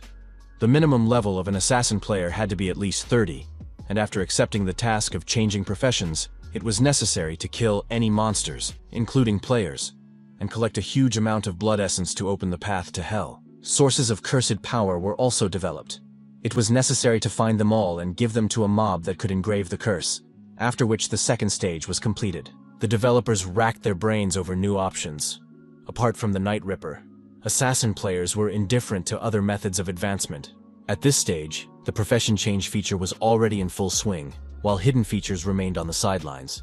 There was a need to repair the Spirit Room, a place used by Prince Bai Qi to store defeated enemy generals and their souls. It was a huge sacrificial building. Among these heroic spirits were several very talented warriors, and their legacy could be completely absorbed by a combat artifact. Several random quests could be launched. After completing them, the player would receive the power of inheritance. At the headquarters of the Black Sea Technology Company, another meeting was held to develop a promotion strategy. The secretary reported that, according to news from the platform, the most powerful game developer had not accepted the company's terms. Perhaps this company would be able to cooperate with Black Sea and finally use their warehouses. The game War on the Net was again short of coins. The opportunity to earn them was great, but consumption was also enormous. Therefore, many game features needed to be expanded, and there were still not enough coins. Suddenly, there was a phone call from Director Chen, who hoped that his virtual game warehouse could collaborate with the game. Director Chen confirmed that the promotion with his company was mutually beneficial, and that there would be no fee for its use. The company was ready to pre-install the game as built-in software, with no special download required. Lu Wu agreed to work under these conditions, realizing that the virtual game warehouse contributes to the stability and growth of players, and could be a good way to promote the game. At this time, one of the popular players fell into a pit, the difficult tomb of Bai Mei. The player fell in and turned on the broadcast. Bai Mei is a type of spirit beast unique to the land of Beiqi. The name meant, a very desirable and noble creature. When the life of this creature comes to an end, it seeks a secluded place to leave its life legacy. A berserker named Sun Qi found himself in a desperate situation.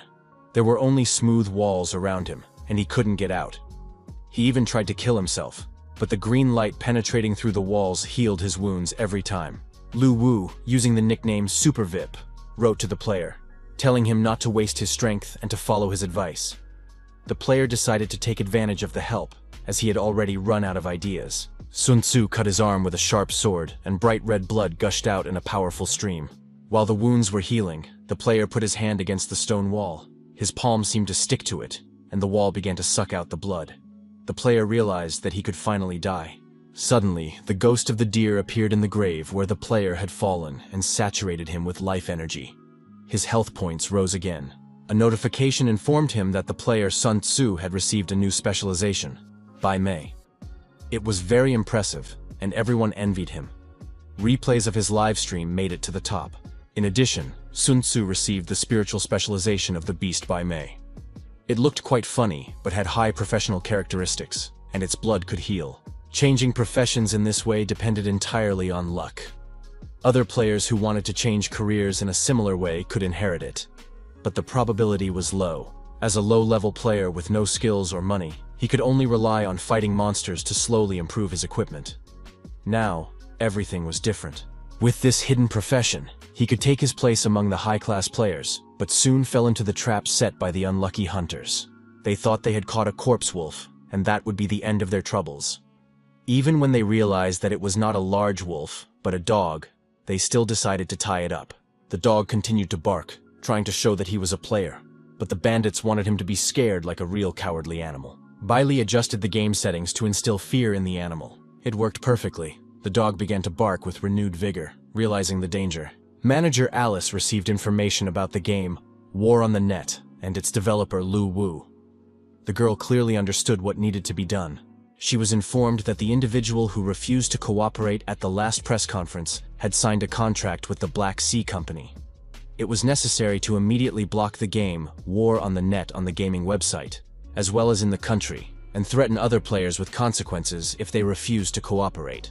In the abode of the dead, the developers discussed the fate of the player who had received Bai Mei and become a puppy.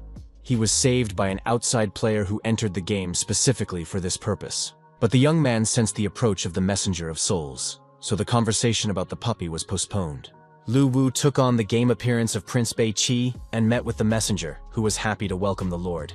The messenger reported that he had followed instructions, returned to the general, and deceived him with the branches of a tree-like demon to divert suspicion from the players. After that, the messenger went to Poseidon and lied to the Sea Lord, saying that the general had rejected his offer. He did everything by the book and got rid of the spirits by sealing them in a ball and giving it to his master. However, the messenger was exposed, and now he would be happy if his master would take him in and hide him. The sphere with the souls was a remarkable find, and did an excellent job of collecting spirits. The master thanked his subordinate for a job well done and gave him a reward. Du Yan was overjoyed. For the first time in thousands of years, he had experienced something like this. Now the messenger could manipulate spiritual power and increase its potency. Unlike players, it is not difficult to increase the messenger's power because he has been cultivating it for many years. It was easy for the developers, but for Du Yan himself, it was no small feat. After that, the Lord announced a new task. He ordered the Messenger of Souls to find refuge in the Ghost King's Rock, to find out about the relationship between the Lord of the Ghost Rock and the General, as well as to understand the current situation. As a gift, the Lord gave a spirit pearl to be presented to the Lord of Ghost Rock. When the servant set off to carry out the task, Lu Wu wanted to give the pearl to the messenger, but Bei Li made him change his mind. The girl convinced him that in order to move forward and open the teleportation, the power of the soul was needed, and the sacrifice was the Yin's soul. Simply put, it is impossible to directly build a portal in certain areas of the abode of the dead. One must sacrifice a Yin's spirit to create a passageway. The sacrifices for construction amount to 150,000 Yin spirits. This path is hellish, forbidden, with many levels where demons will be born. The idea was awesome, and it was decided to start construction immediately, as it suited the players for leveling up, especially assassins. Lu Wu had to release all the Yin spirits from the combat artifact. Soon, huge black masses gathered above the young man. Next, the information had to be mapped out, which was done by Bei Li. Soon everything was ready for the sacrifice. Lu Wu was about to call his girlfriend back as soon as the situation became suspicious. But suddenly something distracted him. Bloody energy began to gather around the girl. Lu Wu struggled to push away the hands, which actually belonged to one of the oldest gods of the underworld. Bai Li used the ancient language of sacrifice to summon the god's remaining consciousness. This god agreed to participate. Otherwise, the passage would not have been successful, because he remained the only god of the hell path. In the future, it may again be necessary to appeal to the deity, because all forbidden areas contain the remnants of the consciousness of the ancient gods. Bai Li admitted that she had never actually been to the hell path, but she really wanted to go there. It was dangerous, but the girl wanted to take advantage of the concentrated energy and hide her identity by joining the team of players. She promised that everything would be fine. The server informed the players about the opening of the hell path, and everyone was very pleased. The mob gave out instructions on how to copy. Yishuer and her friends chose Hell's Path, activated teleportation, and went to the Forbidden Zone. Everyone loved Hell's Path.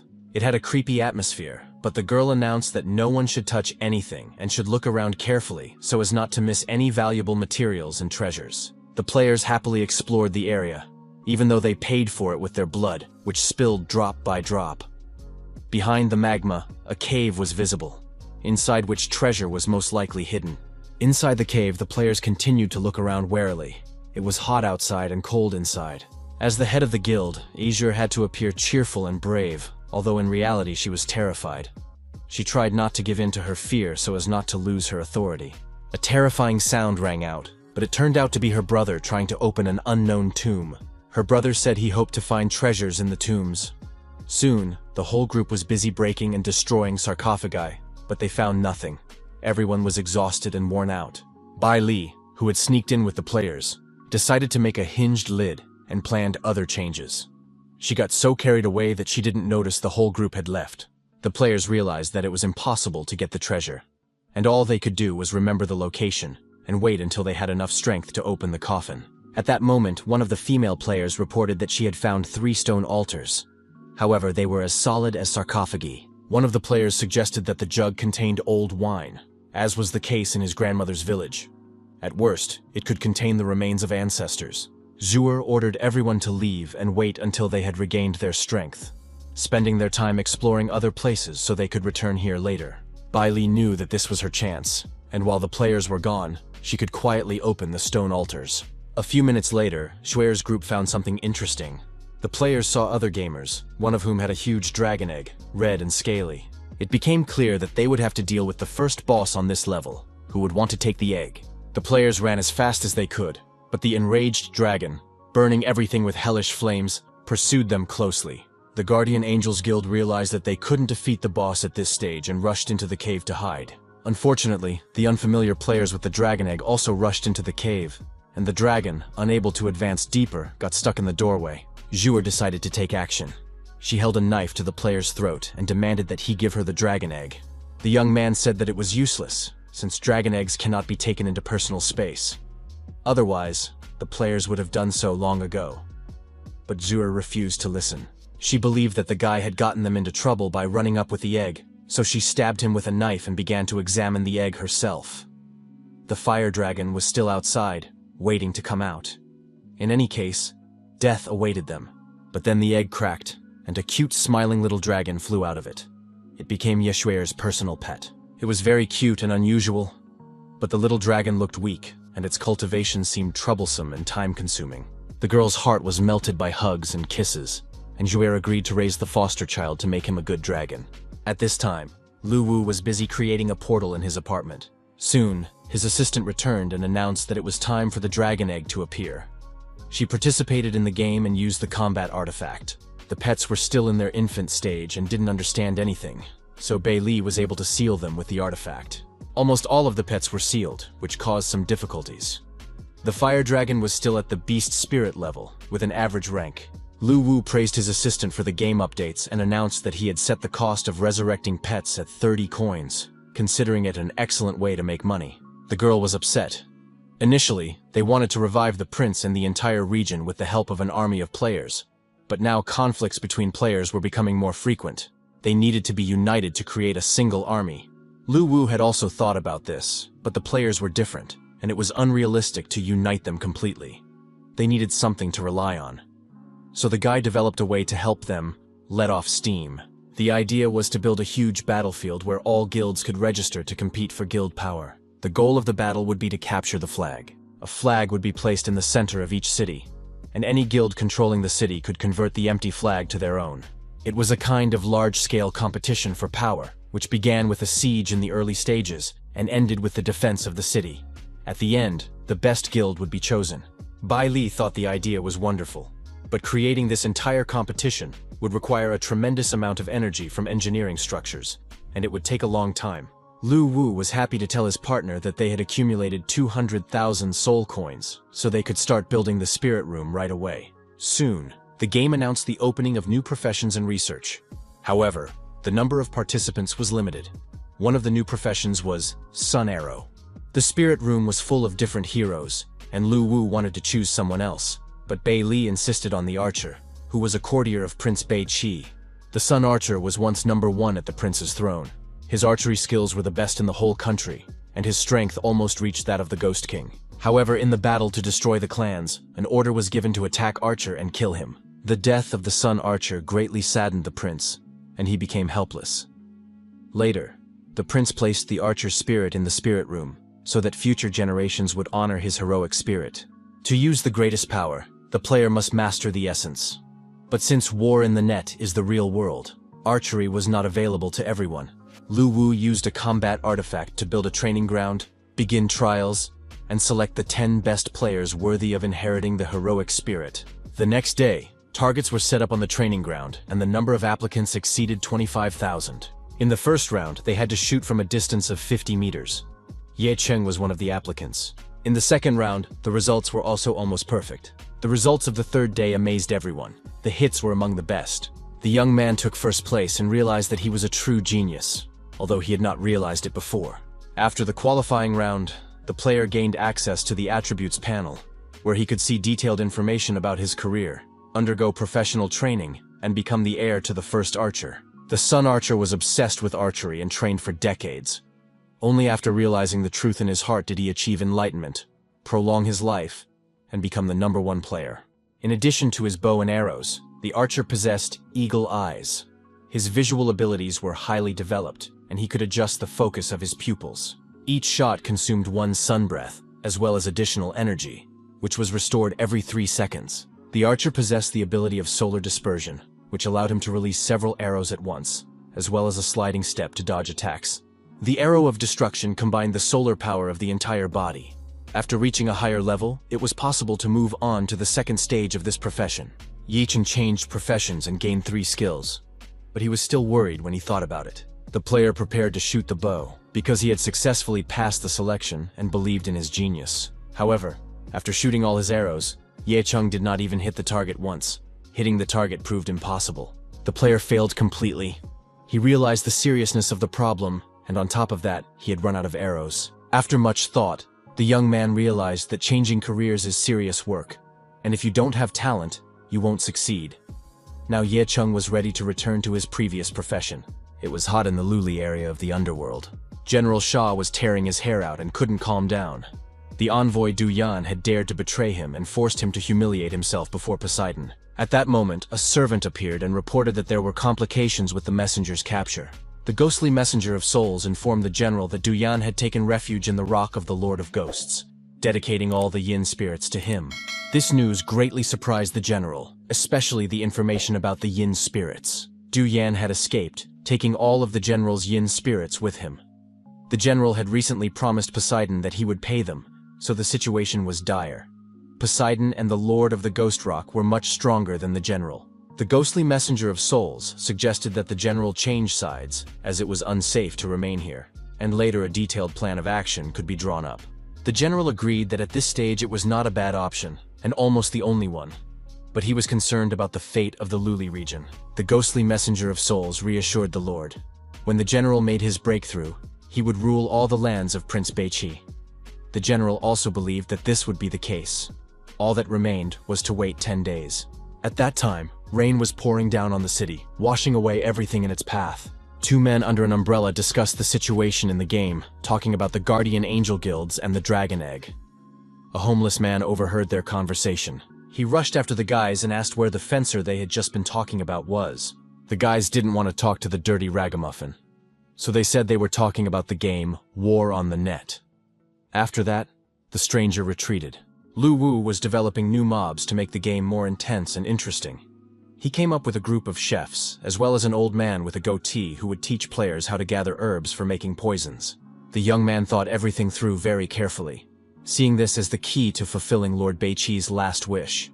He tried to attract as many new players as possible. A phone call informed him that the game War on the Net had taken first place at the end of the month. Wu Goi reminded the young man that it was time to think about the soundtracks. He was ready to help solve all the difficulties associated with this. Lu Wu did not want to invest money in the process, but there was no other way. The music had to be recorded. It became clear that specialists would have to be hired, which would cost a lot of money. Bei Li suggested setting up a fund on the forum to raise money for songs, as well as developing a costume change feature to attract fashionistas. The young man did not listen to her, as his attention was drawn to a strange duel in the game. A level 0 player challenged a level 26 berserker. It looked ridiculous and suicidal. The 0-level fencer continued to provoke the player, who refused to play with such a weak opponent. Finally, he managed to provoke his opponent, who accepted the challenge. The battle began. What should have ended in 2 seconds turned into a worthy battle. The players were evenly matched, striking blows and dodging hits.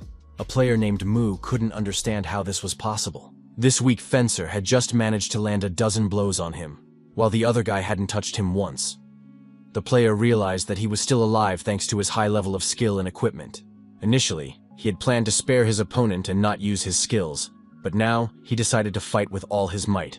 The player activated his slanted edge and rushed at the fencer, hoping to kill him with this blow. The guys clashed in battle. At that moment, there was some kind of disturbance in the spirit room where the inheritance was kept.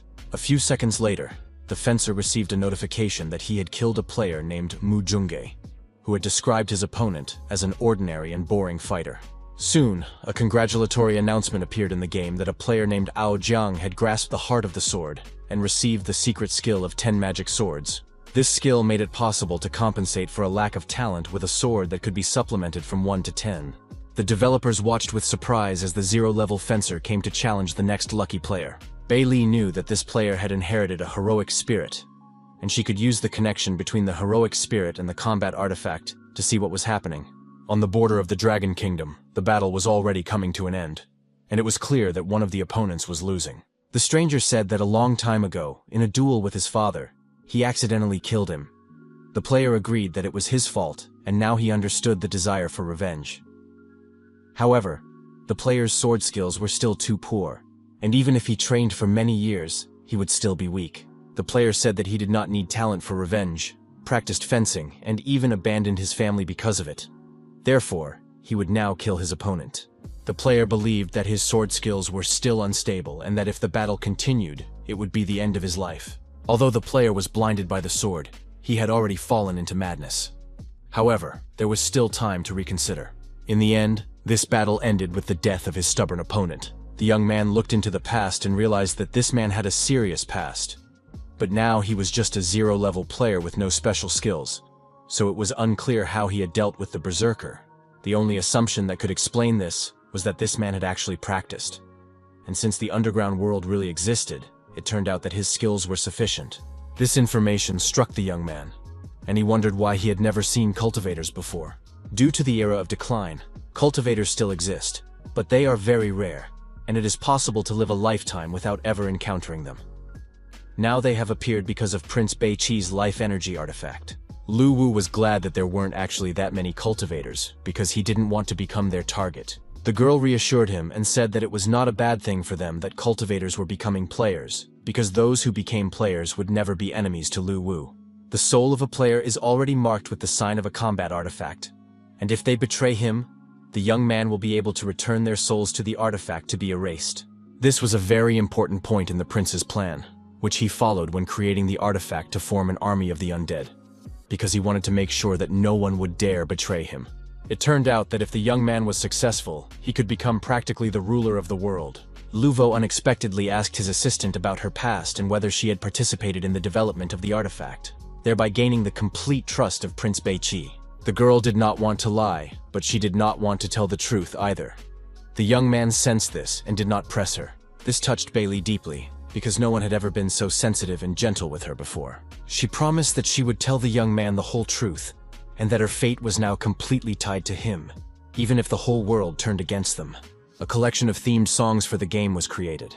Lu Wu offered a prize of 1 million for the creation of a collection of themed songs, but he was sure that players would prefer 3,000 coins, so he was able to kill 2 birds with 1 stone, get the collection of themed songs, and increase the value of soul coins.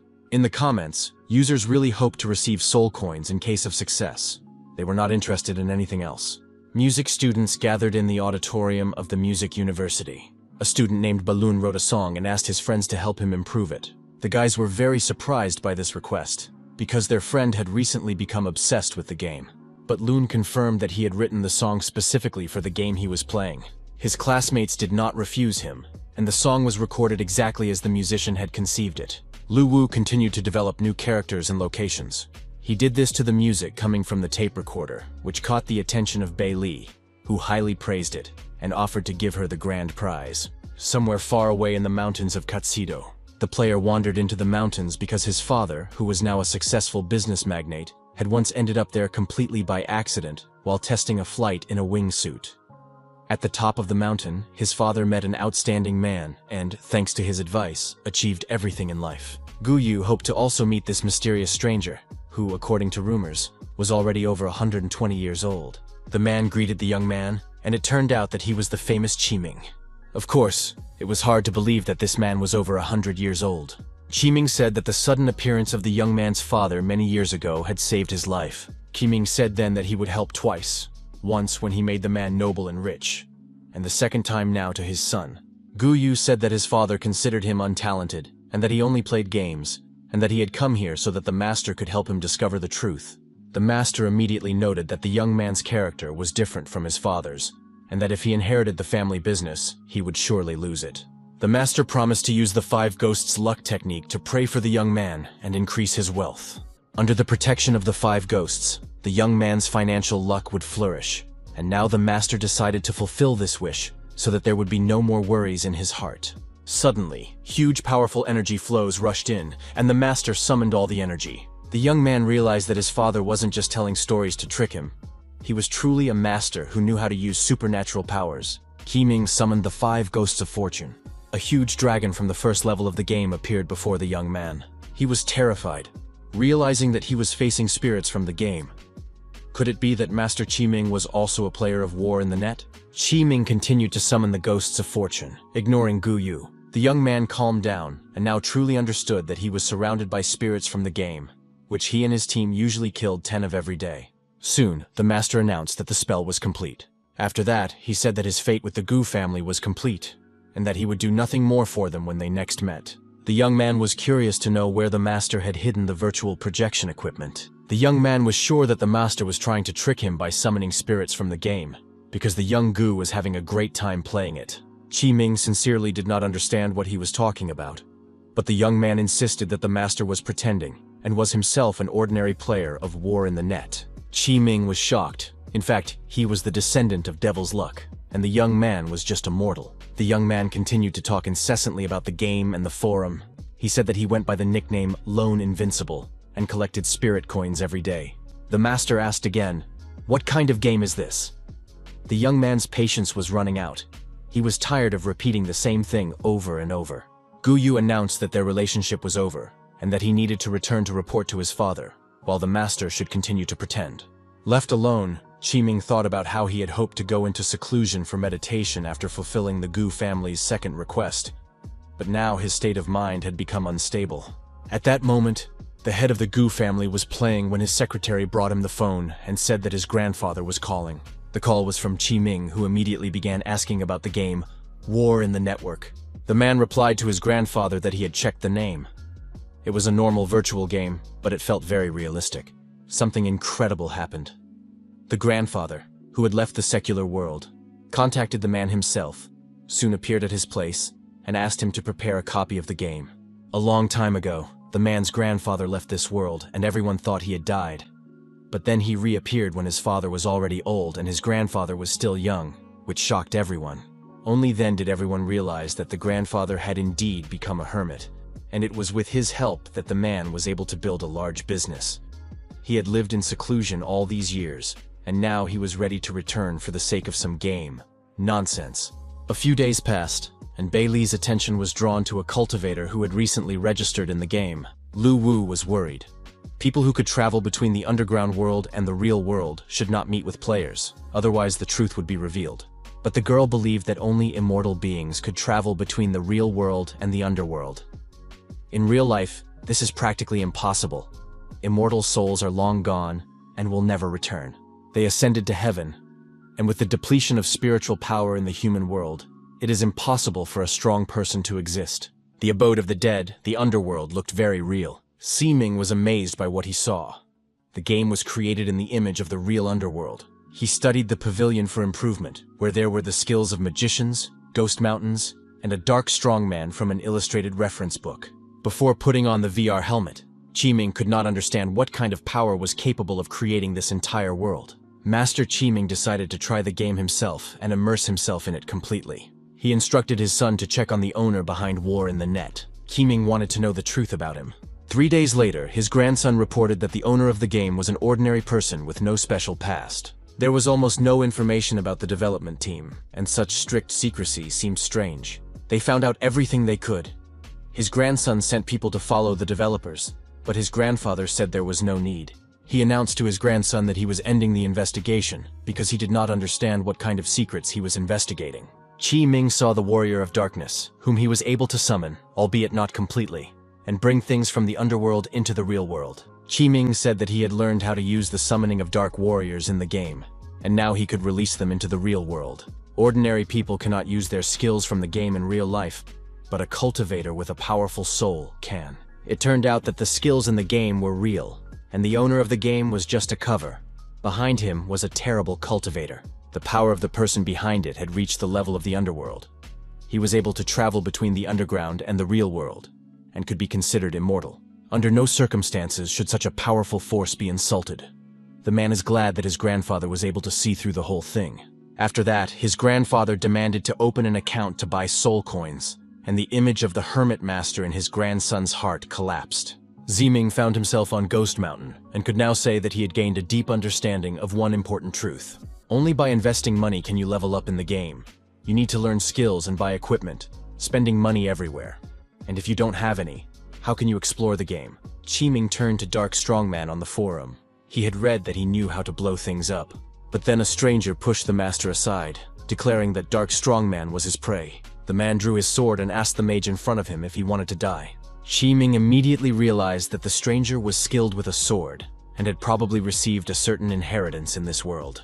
The player had read on the forum that he would have to fight monsters, but this was the first time Qiming had found himself in such a situation. The rivals summoned the Warriors of Darkness and 10 magic balls, respectively. A battle began between them. They clashed again and again, neither giving way to the other. The Dark Warriors were quite strange, different from those controlled by other players. The mages and swordsmen immediately sensed this. Each of these Dark Warriors had their own tactics. They could predict attacks and dodge them as if they had their own consciousness. Qiming noticed that his opponent was using the Ao family's ball-handling tactics.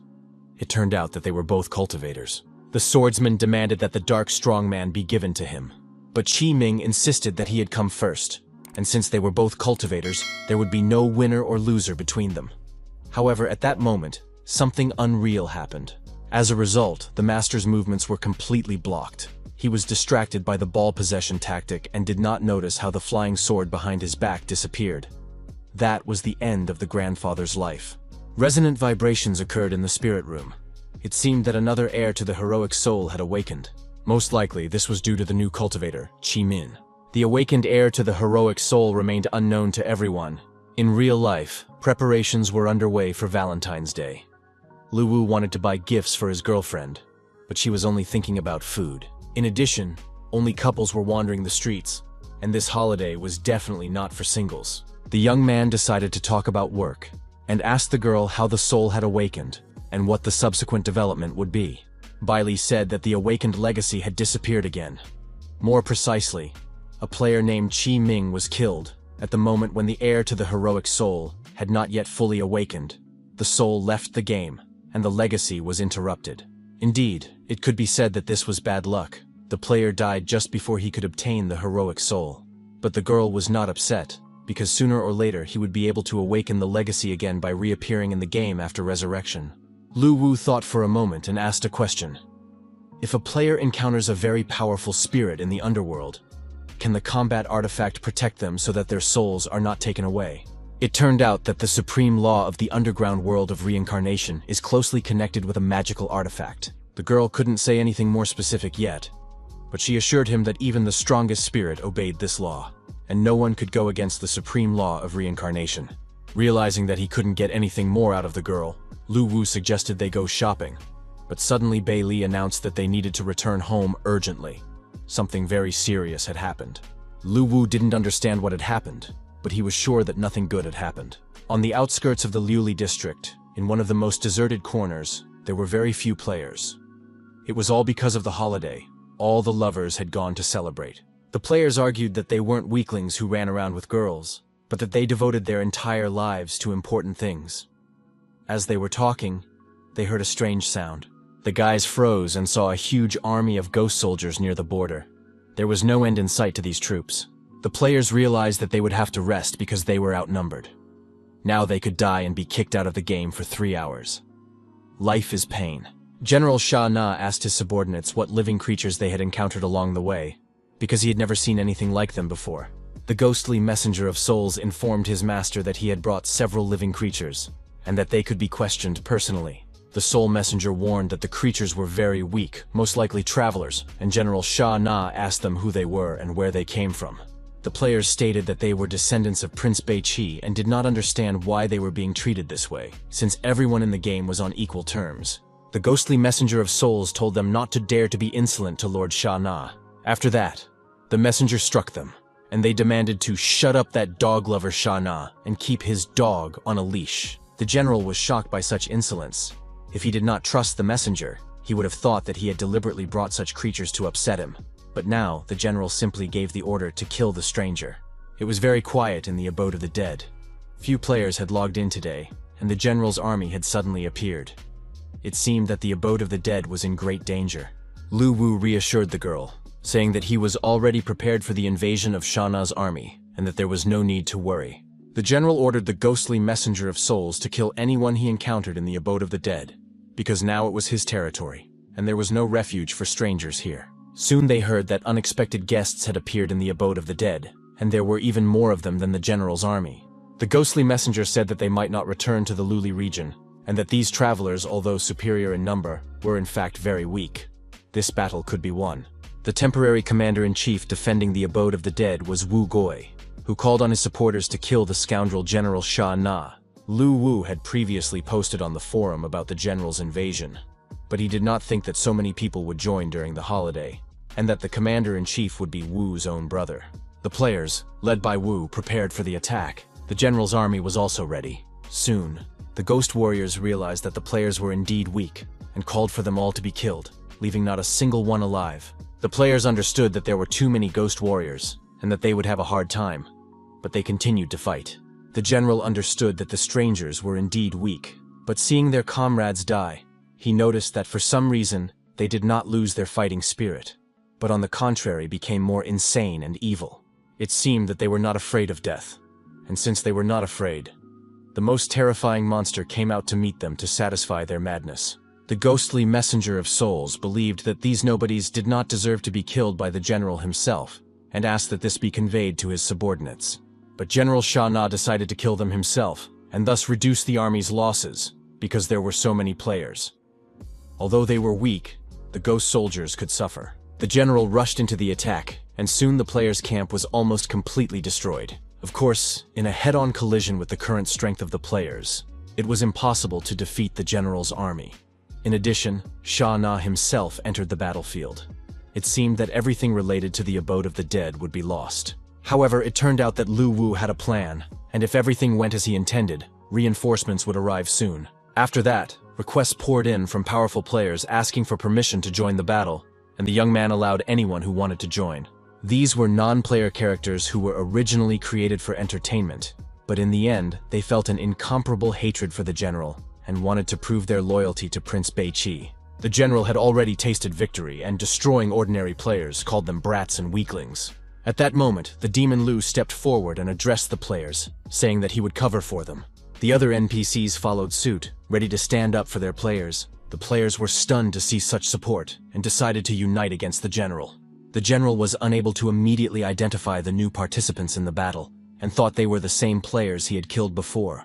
It was very difficult for the NPCs. They were holding back the general's attack with their last ounce of strength. Bailey understood that although Lu Wu had added NPCs, their mental powers were limited, and it was difficult for them to resist the general. But the young man remained calm and confident that the outcome of the battle was not yet decided. Many of his assistants had not died in vain. They had bought time for the players. The real battle was just beginning, and the game was no longer just a game. The characters had become real friends. At that time, most of the strong players were celebrating Valentine's Day and learned of the death of their friends quite by accident. No entertainment could cheer them up anymore. The players felt it was their duty to urgently return to the game and join the battle to avenge their comrades. Gamers on the battlefield broadcast live, showing everyone their strength of spirit and determination. The guilds of guardian angels and great dragons rushed to the aid of their comrades. The players' troops returned, and new characters appeared before the general, stronger and more advanced than ordinary players. The general sincerely did not understand where these players came from, because the abode of the dead had never been covered by a solid army due to a lack of resources, which was why the general had moved here. As a result, he faced so many strangers that he could not kill them all. They were all like madmen and completely fearless of death, so Sha Na ordered all his troops to rush into the attack. The young man realized that the enemy was trying to raise the morale of the ghost army with the drumbeat. But this was not a problem for the players. Now the main song of the game was playing, and the attack began to this musical track. United by a single idea, the desire to win, wonderful beats, and the lyrics of the song, the players lined up for the attack and went after the ghost army. The demons did not understand what was happening. It was obvious that the players had almost no strength left, but under pressure, they rushed into battle again. It was pure madness. The general yelled at his troops not to be confused. Although the strangers were numerous and insane, they were all weaklings. It was still a battle, and the ghostly army had the advantage.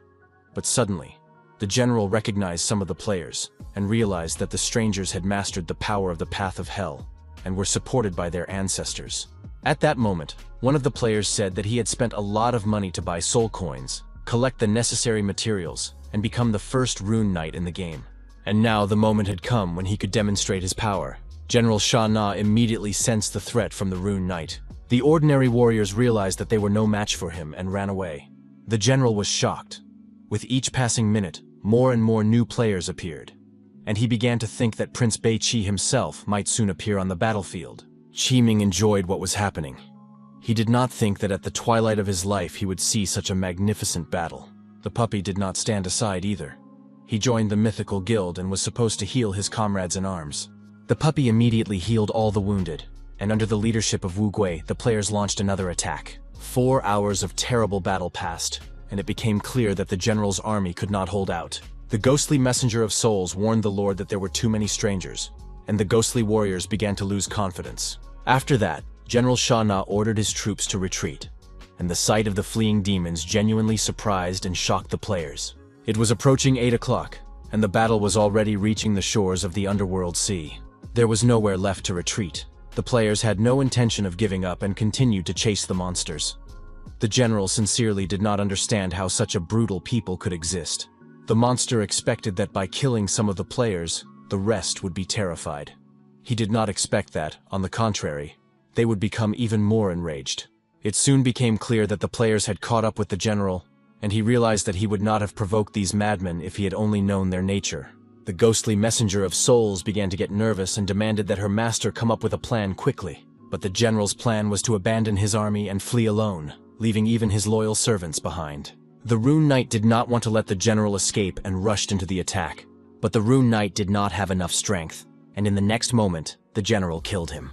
The general was glad to have dealt with their leader, although these restless heroes had gotten on his nerves. Seeing this, the players decided to avenge the Rune Knight and intensified their attack on the general. They used their most powerful techniques against the villain.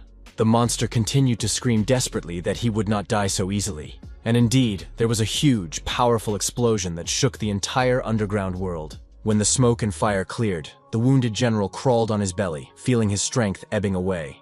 He needed to jump into the sea and escape urgently. It was his last chance. General Sha Na flew up, realizing that the players had won today.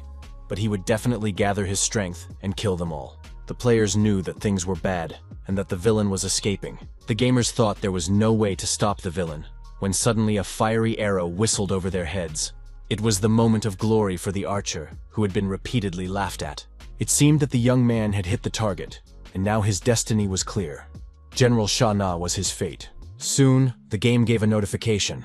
Boss Sha Na had been killed. All players received a lot of experience points and status upgrades. But what they liked most was the fact that they had jointly defeated such a powerful opponent. Even the developers couldn't believe what was happening. Now they felt it was necessary to reward the players according to their merits. The battle that Bei Qi's army fought against the general and destroyed him was already recorded in the history books. Years passed, and once again the army defeated the Ghost Warriors and General Sha Na. Some time passed, and Lu Wu stood alone on the shore while the other players celebrated their victory. They gathered in the abode of the dead, took out their treats, and celebrated. The players themselves built a grave for the NPCs who died in battle. The young man decided not to revive the non-player characters, leaving them in the players' memory as heroes who gave their lives. In any case, the NPCs' deaths were not in vain. They opened the way for the players to conquer more distant and vast lands. Now that the players had reached the shores of the Ghost Sea, it became clear that special goods needed to be created for them. A ghost battleship was created for alliances and guilds, as well as a ghost ship for personal use. These ships could be cultivated and took the form of monsters, which added speed, or they could take the form of a tyrant and have increased hull strength. In addition, new sea treasures were developed, such as the mysterious fruit, gifted by the sea. By swallowing it, one could receive the blessing of the sea. There was also a green-blue tree, one of the best spiritual items for developing a ghost ship, and the spirit fish of the sea. Swallowing it would grant bonuses inherent to the fish class. A wonderful underwater palace and various sea relics were also created. Of course, there were also sea disasters that had to be avoided while sailing. We also added weapon crafters, skill instructors, experienced sailors, and other NPCs. All these updates were enthusiastically received by players and received a lot of positive feedback. The next stage in the game's development was the filming of commercials. A disaster-level ghost battleship was already sailing in the seas of the underworld. The photographer managed to capture it against the backdrop of screaming mermaids and a huge number of fish. Under the protection of the sea, this ship engaged in battle with a giant octopus and withstood the blow. Lu Wu transformed and changed his costume, studying the surroundings with a telescope. One of the fish was completely consumed by energy and shimmered with blue light, thus manifesting the wrath of Moira. The filming of the commercial came to an end, and the young man realized that thanks to the destruction of the general's army, they had enough soul coins to design the ghost battleship. In addition to selling ships and battleships, Bei Li organized the sale of fishing items in the game store. She considered this useful for boosting the enthusiasm of fishing experts, as the spirit fish in the sea were a real treasure. The sea route for players had already been figured out, but the Devil of the Rocks in the Northern Territory was still a problem. It was necessary to map out a route through these territories.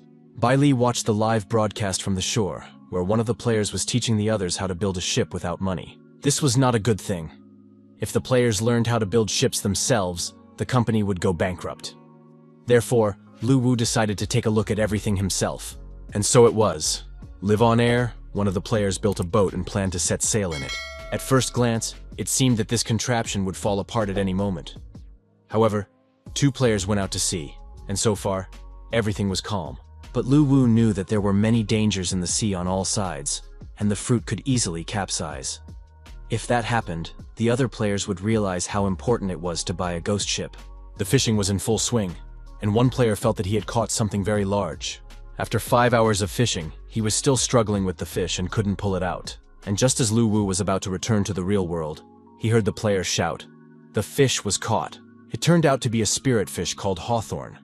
After accepting it, he could increase its special properties, and it was also worth a lot of money if sold. The player pulled the fish out with satisfaction, without feeling irritated or tired.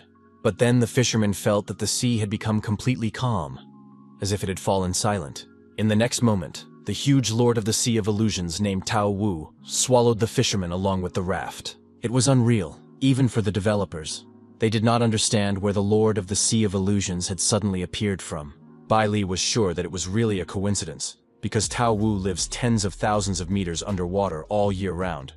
But by chance he suddenly rose to the surface and devoured the fishing players.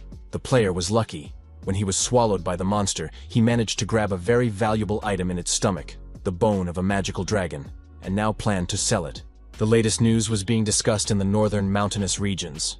It turned out that the Luli region had been occupied by a new force, and General Sha Na had been killed, as reported by Commander-in-Chief Taishir. The Lord of Ghost Rock did not expect that the general would die not at the hands of Poseidon, but from some external force. The commander wondered whether to declare war on the abode of the dead, since the origin of these strangers was unknown. The Lord of the Rock decided not to provoke the newcomers with war for the time being, so that others would not take advantage of the situation. However, the Commander-in-Chief was concerned that the strangers might attack first. But the Lord of the Rock did not believe this was likely.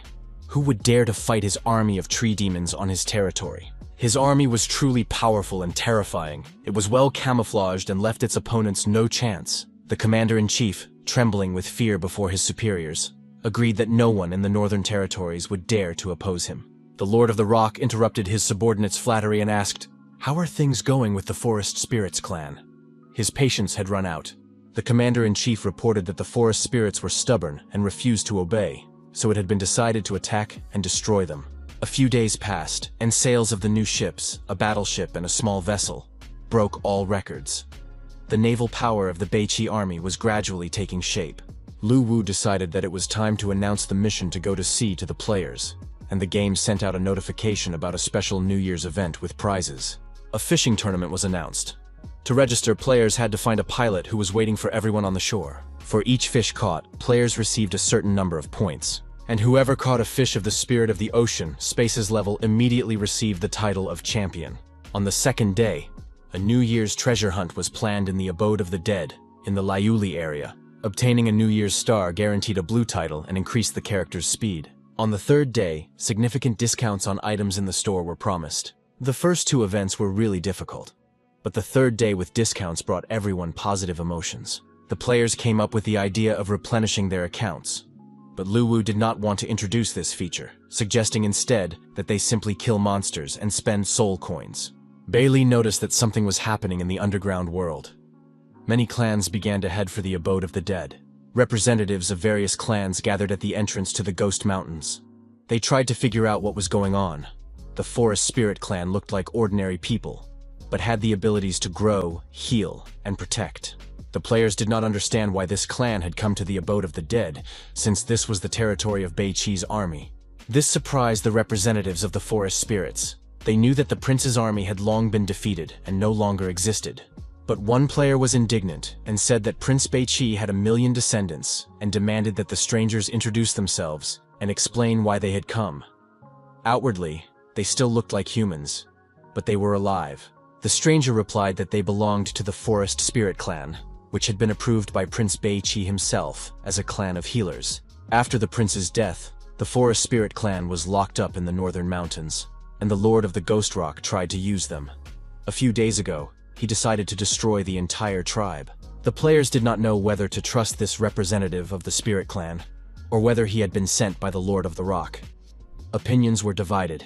Lu Wu knew that the spirit was telling the truth, but something still seemed suspicious. Bailey was pensive, her mind racing with thoughts. She was confused that the Forest Spirit clan still existed, while all the other forces loyal to Prince Beiqi had long been destroyed by other villains. If so, were the spirits traitors? Lu Wu reassured the girl. The messenger who secretly worked for the Lord of the Rock had already reported on the situation. The Spirit Clan had survived because the Lord of the Rock wanted to use them to increase the combat effectiveness of his army. He forcibly took the spirits away and held them captive, thus protecting them from other villains. This was because the Forest Spirit Clan was weak in combat, but possessed healing powers, which appealed to the Lord of the Rock. They resisted to the last, and now the players did not want to believe them and were going to check their signs. One of the gamers said he didn't trust the spirit and suggested going to the butler of the Abode of the Dead to find out the truth. The forest spirit was surprised. How could there be a butler of the Abode of the Dead? He had served Prince Bei-Chi for so many years and had never seen a butler. When everyone arrived at the Abode of the Dead in the main temple, there was no end to the tears of joy and happiness. The butler could not hold back his tears, for he did not believe that the forest spirits could have survived after the prince's death and the villain's seizure of the land. The Spirit Clan, of course, did not know this butler. He had been created by Lu Wu recently, but he recognized the spirits thanks to the information provided by Lu Wu. The players were satisfied, having received confirmation that they were not facing enemies. The players were happy that they had killed the general and avenged their comrades, and now they were going to deal with the Sea King and the Lord of the Ghost Rock in the Northern Territories. It was decided to revive Prince Bei-Chi's army and rule over the entire underground world. The spirits' plan covered the basics. These people had destroyed the general and now were going to defeat the Sea King and the Lord of Ghost Rock. The players got along well with the Forest Spirit Clan, so Lu Wu asked the manager to take them with him to make a vow before the military artifact. After the artifact received the Oath of Allegiance from the Spirit Clan, Lu Wu slightly altered their memories and made them a new type of NPC.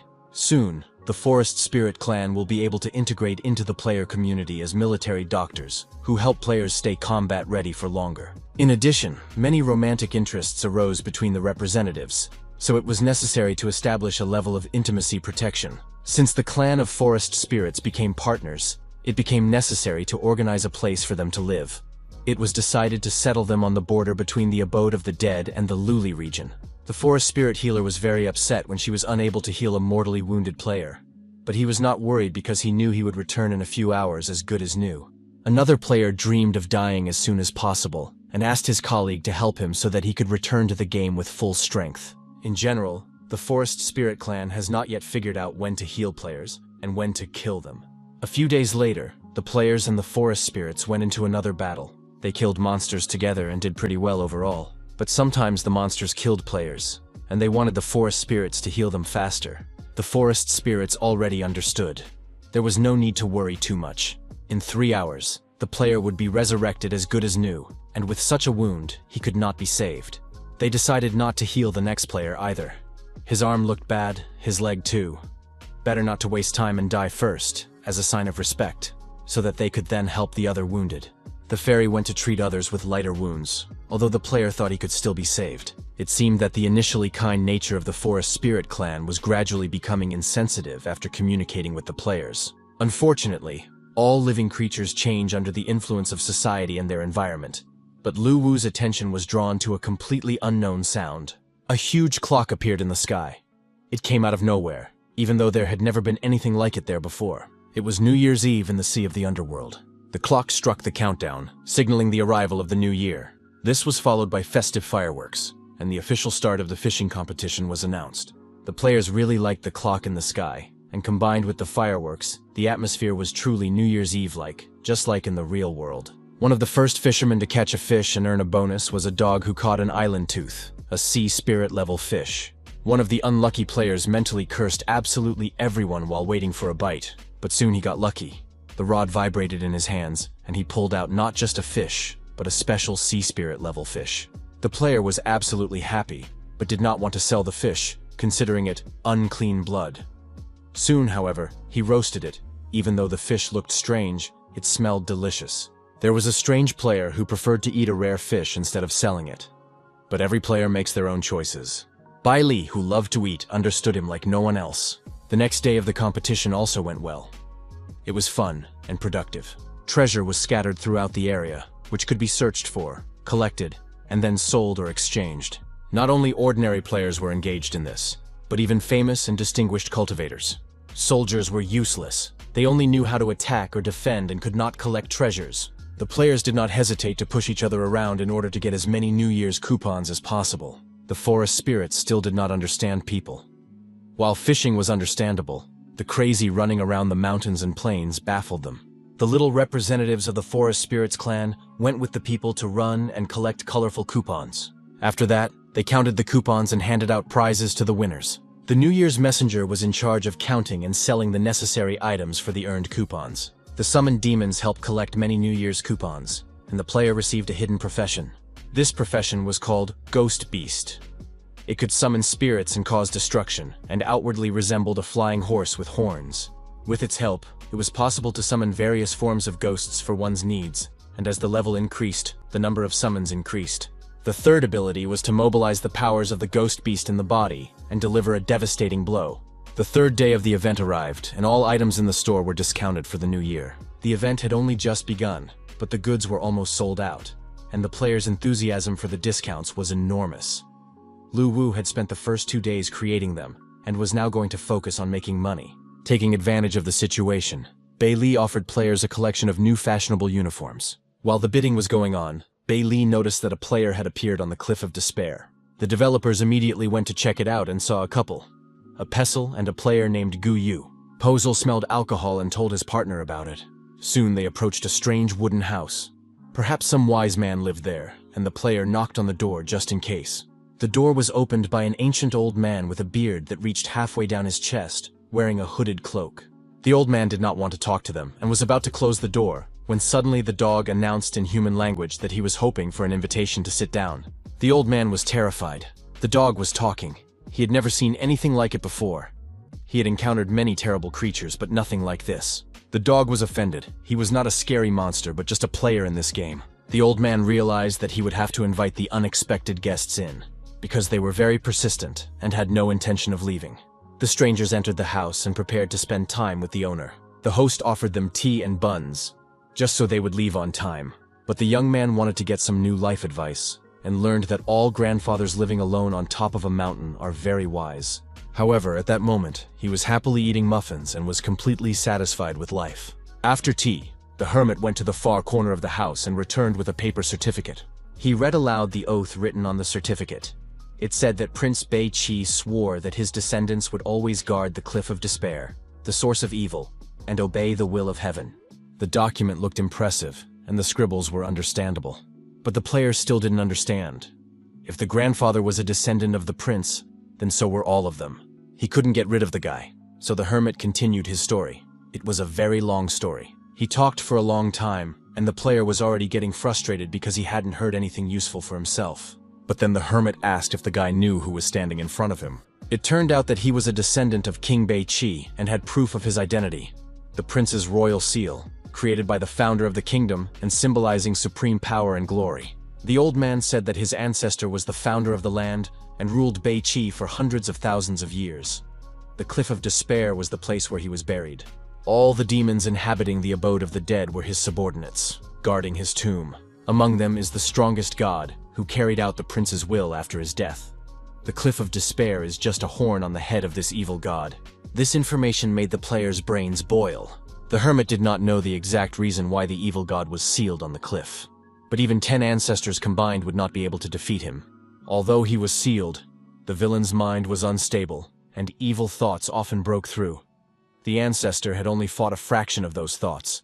After hearing all this, the player still declared that he planned to continue climbing to the top of the mountain.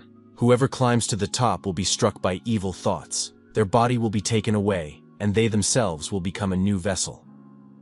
The demons from the scroll were sent by the ancestors to prevent anyone from climbing the mountain. The hermit continued to warn the players for a long time. Do not climb, otherwise if God takes possession of their bodies, it will be a trifle. But if they become his clones, it will be a catastrophe for the whole earth. Of course, the players promised that they would not climb the mountain under any circumstances for the sake of the safety of the land of Bei Qi. But as soon as they left the old man, they immediately rushed to climb up before it got dark. It was time to go online. Suddenly, one of the players felt his heart tremble, his body spin out of control, and all sorts of negative thoughts flood his mind.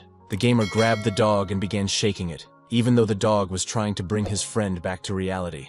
The player came to his senses a little, apologized, and said he didn't understand what had happened.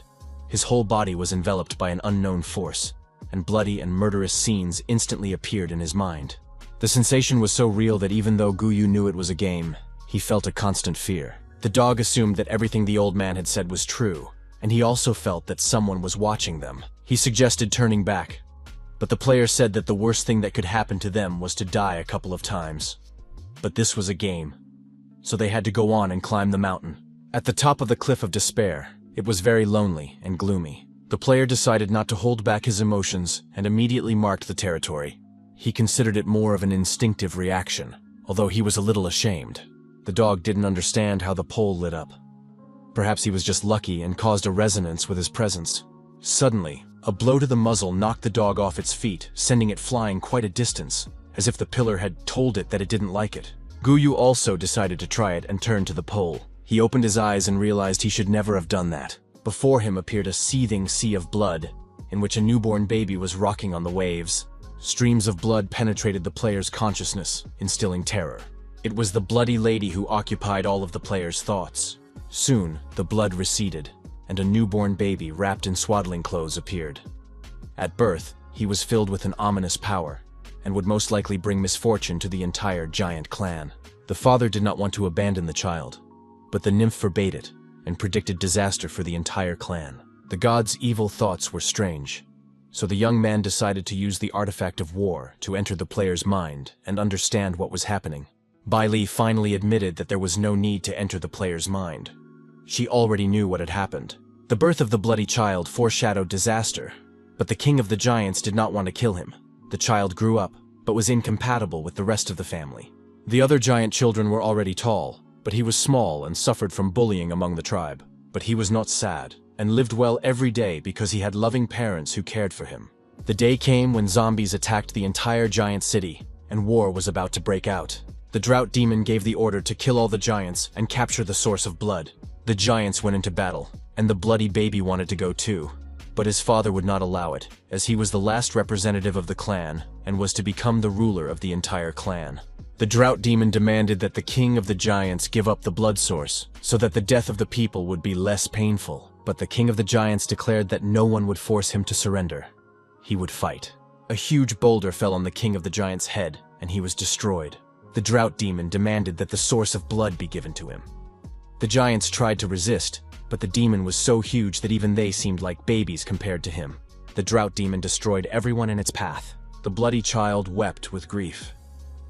He did not understand why he was born so short and could not follow his father into battle. The child did not understand why everyone went to defend him at the cost of their lives, because he had always been unloved. But his mother protected him with a dome and said that he was one of them, part of the tribe. And even if they had once looked down on him, it was not out of malice. The tribe of giants never yields to coercion from outsiders. The child suddenly realized that it was his fault that he had brought disaster upon the entire race of giants, and that he was too weak to fight. But then the demon of drought turned to the child and said he was surprised that the source of blood had feelings. The demon informed the child that being weak was his original sin, and now he would become a bloody snack that would help the demon move forward. The child did not want to accept such a fate, and did not want to live in a world where he would be the only survivor. Therefore, the baby decided to destroy the whole world. From rage and inner anger, he began to grow, and in the end, the demon of drought became a bug in comparison to him. And the more the baby grew, the more he hated everything and everyone. He decided to destroy not only the demon, but the whole world. And under the open sky, he attacked his enemy with all his might, devouring the demons and all their powers. When he had expelled all the negativity, the baby gradually shrank and returned to normal size. A girl named Lee appeared before him and said that it was impossible to destroy this world, but she was ready to become his friend. She explained that he was very dangerous now, and she would put him to sleep, waking him up only when he became more agreeable. After that, the stranger took advantage of the situation and gradually put the dangerous giant to sleep, promising that when the time came, they would become friends.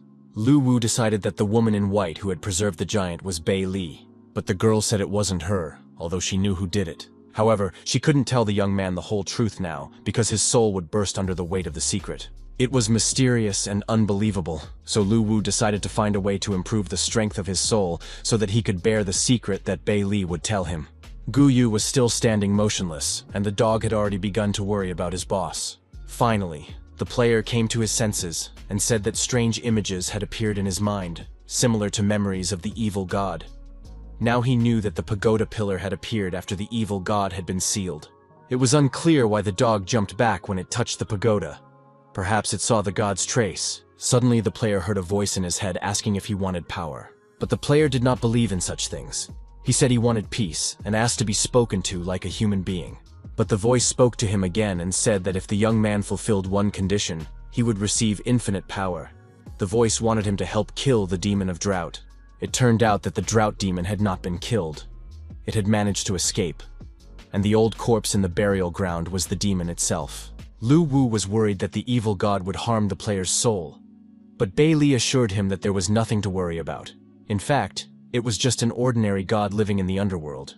But the young man remembered the words of the old hermit, who claimed that even 10 princes of Beiqi would not be able to defeat this evil god. Bai Li admitted that she was indebted to this evil god, and now the young man could help her. The player agreed to the proposal and asked where the drought demon was. It turned out that he was hiding in a bone tomb, and for killing him, the player would receive unlimited power. Gu Yu honestly admitted that he would not be able to do this because he was not capable of defeating it. But the spirit confirmed his fears, saying that the player would not be able to defeat it, but the evil spirit that had consumed the young man would. But then the evil spirit was disappointed. It could not capture the player's soul because it was not attached to the body. The player screamed desperately throughout the dungeon, and the spirit asked him about the eternal soul that the young man possessed. The player admitted that at first he had planned to take revenge, but now he would do nothing because the spirit wanted to take his soul. Then the spirit turned his attention to the dog, but the dog was wary and would not give in. The evil spirit approached from the other side and asked to borrow his body, promising to return it after killing the demon and giving the player supreme power. But the player was unshakable. Bai Li owed the evil god and the young man helped her. He established a way to help the spirit. A military artifact would drive out the player's evil thoughts, and he would not be harmed. After that, the player agreed to rent his body for 3 hours, and the evil spirit thanked him, saying that this time would be enough. After receiving all the blessings and signing the contracts, the player's body began to fill with the spirit of the evil god. The player felt unprecedented strength, and it seemed to him that he could crush 10 Shana generals with one hand. Finally, complete reincarnation and transformation took place, and the evil spirit promised to return the body after completing its business, and kept its promise. Having said this, the evil spirit in the player's body rose into the sky and flew away, and the dog began a live broadcast, announcing that his boss had turned into a great evil god and was going to bring disaster to the entire land of Beiqi.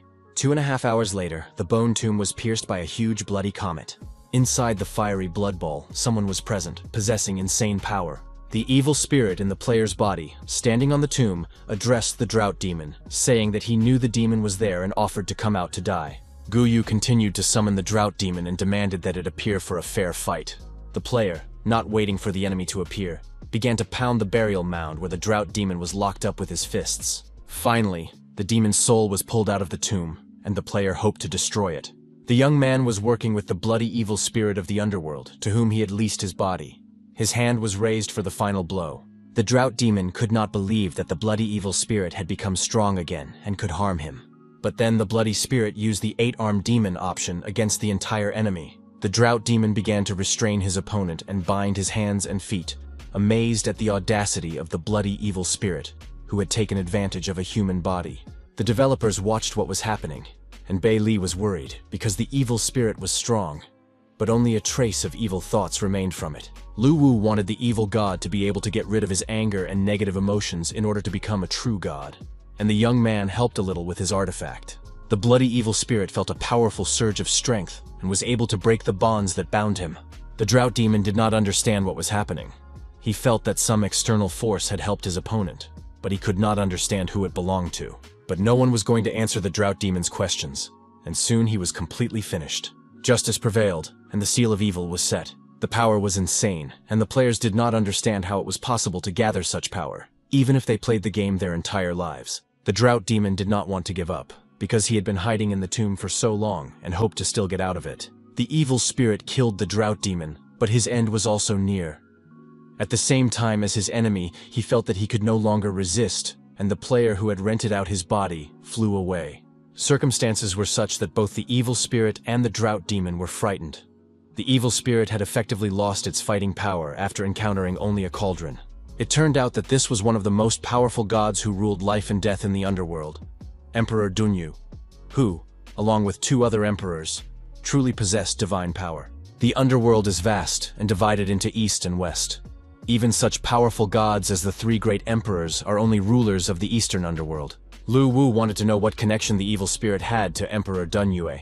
It was probably somehow related to the evil spirit's previous life, but it was not known exactly why the emperor was taking revenge on him. In the end, circumstances unfolded in such a way that both opponents were neutralized by Emperor Dunyue. The evil spirit could not win because he had signed a 3-hour contract, and the time was almost up. Guyu received notification of the end of his reincarnation, and felt the blood evil spirit leaving his body. The spirit resisted with all its might. It did not want to accept reality. It had suffered for hundreds of thousands of years, and today it finally had hope of killing the drought demon. They could have said or done something to each other, but both were destroyed by a third force, and some strange skeletons rushed after the player. But the dog was happy that his boss had returned. Deep underground, on the cliff of despair, the evil god had to restrain his power. The old hermit, placing his hand on the rock, said that the chains binding the evil spirit were connected to the pagoda at the top of the mountain, and the evil spirit would never be able to break free from them. The spirit could not calm down, for he had finally waited for his chance and had almost accomplished his revenge. It was unknown how many thousands of years he would have to wait for the next time. The evil spirit begged the old man to free him, promising him infinite power in return. But the old man did not believe his words, and said that he was the only one willing to simply talk to the spirit. Then the bloody evil spirit asked the old man to bring the young man here, the player whose body he had recently used. The spirit swore that he would no longer take over a human body, but he had to fulfill his promise. The old man began to transform, and the bloody evil spirit realized that the hermit would help him. He was glad to find himself in a situation where such a monster was asking for help. Guyu was trying to escape from the skeleton dogs when he felt a magical force surround him and pull him into a whirlpool. The spirit of drought could not understand where the mortal had disappeared to, for his faithful servants had pursued the player until he vanished. The young man and the dog found themselves at the top of the cliff of despair in front of the door of an abandoned house. Could it be that the evil spirit had brought them back here and saved them from persecution? An old hermit opened the door and asked what they were doing there, and why they had come back. The player did not answer. He ordered the dog to sit and wait, and set off in an unknown direction. Guyu said that he had dropped something on the way and would go find it. He would not climb the mountain, but would leave the dog with the hermit, which was exactly what was needed, since he had helped the evil spirit. At the top of the cliff of despair, near a huge skeleton, the bloody evil spirit appeared. The player told him that he had come for what he had promised, because he had fulfilled his part of the agreement, although he was worried that the evil spirit would simply kill him. But soon the player felt his body fill with energy, and a notification came that he had become an apostle of the evil spirit and received the power of blood. These abilities allowed the player to recover quickly from injuries, expend less energy, and summon hellfire that burned a large area around him. The young man could also manipulate blood and absorb it, quickly restoring his energy and health. After activating his gaze, all targets looking at the player would be consumed by negative emotions and find themselves in a state of chaos and weakness. Guyu was dissatisfied because he had to destroy his rune warrior profession to obtain the inherited power of the evil spirit. The player wanted to have 2 professions, but the developers deliberately destroyed the rune warrior and had no intention of restoring it because they wanted compensation for their work. The evil spirit asked the player if he wanted to become strong. The evil spirit said that he had given the guy a seed of blood, and if he could successfully grow it, he would master one of the laws of the underworld. The player still had no idea what was going on, but the demon was ready to explain. If a person mastered any of the laws of heaven and earth, they could become much closer to the gods. And if they earned the emperor's blessing, they would become a new god. It sounded very pompous, and Guyu couldn't help but like it. Soon, the player came to his senses and realized that he needed to be more modest, because now the evil spirit had become his boss, and he was ready to learn how to become stronger. The difficulty of growing blood seeds was that it was a very long process. However, the evil spirit could help speed it up, and the guy was ready for anything. The evil spirit said that the drought demon had changed its hiding place, but its breath could still be felt, and he asked to find and kill the demon. To do this, he needed to go to the city of evil nightmares. Guyu agreed to fulfill this request. The task is not time limited, so he will calmly level up, and the guild will continue to expand, and the player will have a chance to complete the mission. The evil spirit warned that when the player goes to fight the drought demon, he will not be able to escape death. Isn't the guy afraid of that? But none of the players were afraid of death, simply because the evil spirit did not realize that in a couple of hours, the players would be brought back to life. After the players saw the live broadcast of the battle between the evil spirit and the drought demon, many began to want to become stronger. This topic was discussed on the gaming forum. Magic players were particularly outraged, cursing the developers for not increasing the power of mages. They called the developers clueless and incapable of planning. In the end, the guy realized that he had to do something about it. Lu Wu created a template for mages and updated it. Now Mac had become a true pentagram. He received the body of water and could use himself as a source of spells, performing ultra-long range and large-scale attacks. He obtained the body of earth, which allowed him to control the power of the earth using comprehensive abilities aimed at control and self-defense. The body of gold provided powerful protection for a short period of time.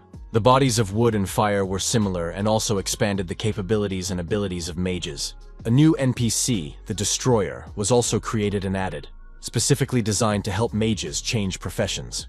Initially, the young man planned to release 3 mage templates, but the players did not want to wait, so he prepared a template for changing professions. But Bei Li's attention was drawn to movement in the sea zone, and she was no longer listening to her partner. A battleship called the Evil God was sailing in the Sea of Illusions. The players decided not to create a cool look, but to focus on stability. Representatives of the Evil God Guild were on the ship with their leader. The guys sailed to the island of Fallen Fish, and were surprised to see houses and some kind of abandoned village. Strange humanoid creatures that did not look very friendly came out to meet the players. They belonged to the Karis tribe. The players did not know how aggressive these creatures were. Perhaps they were normal people, or maybe they were wild monsters. After a short time, a large cauldron in the middle of the village began to boil, and it became clear that these monsters' skills were too strong, despite the players' good equipment. It was very exciting. The guys had just arrived, and they were already about to be eaten. But, unfortunately, they couldn't leave the game and were forced to hang around, waiting to be cooked. One of the players couldn't calm down and said that he wanted revenge, because he had never been eaten in his life, and whoever dared to eat him would pay a high price. At that moment, one of the monsters approached the guy. The savage opened the bag, took something out of it, and stuffed it into the talkative player's mouth. It turned out to be spices. Not only did the savages want to eat them, but they also wanted to stuff them. The players realized that they could not resist, and were ready to eat all the spices, so that they could be killed quickly and start the game over. Watching what was happening, Lu Wu did not like the fact that the development of the marine zone began with stuffing the players with spices and eating them. At this time, the capital of the Dragon Kingdom was also in turmoil.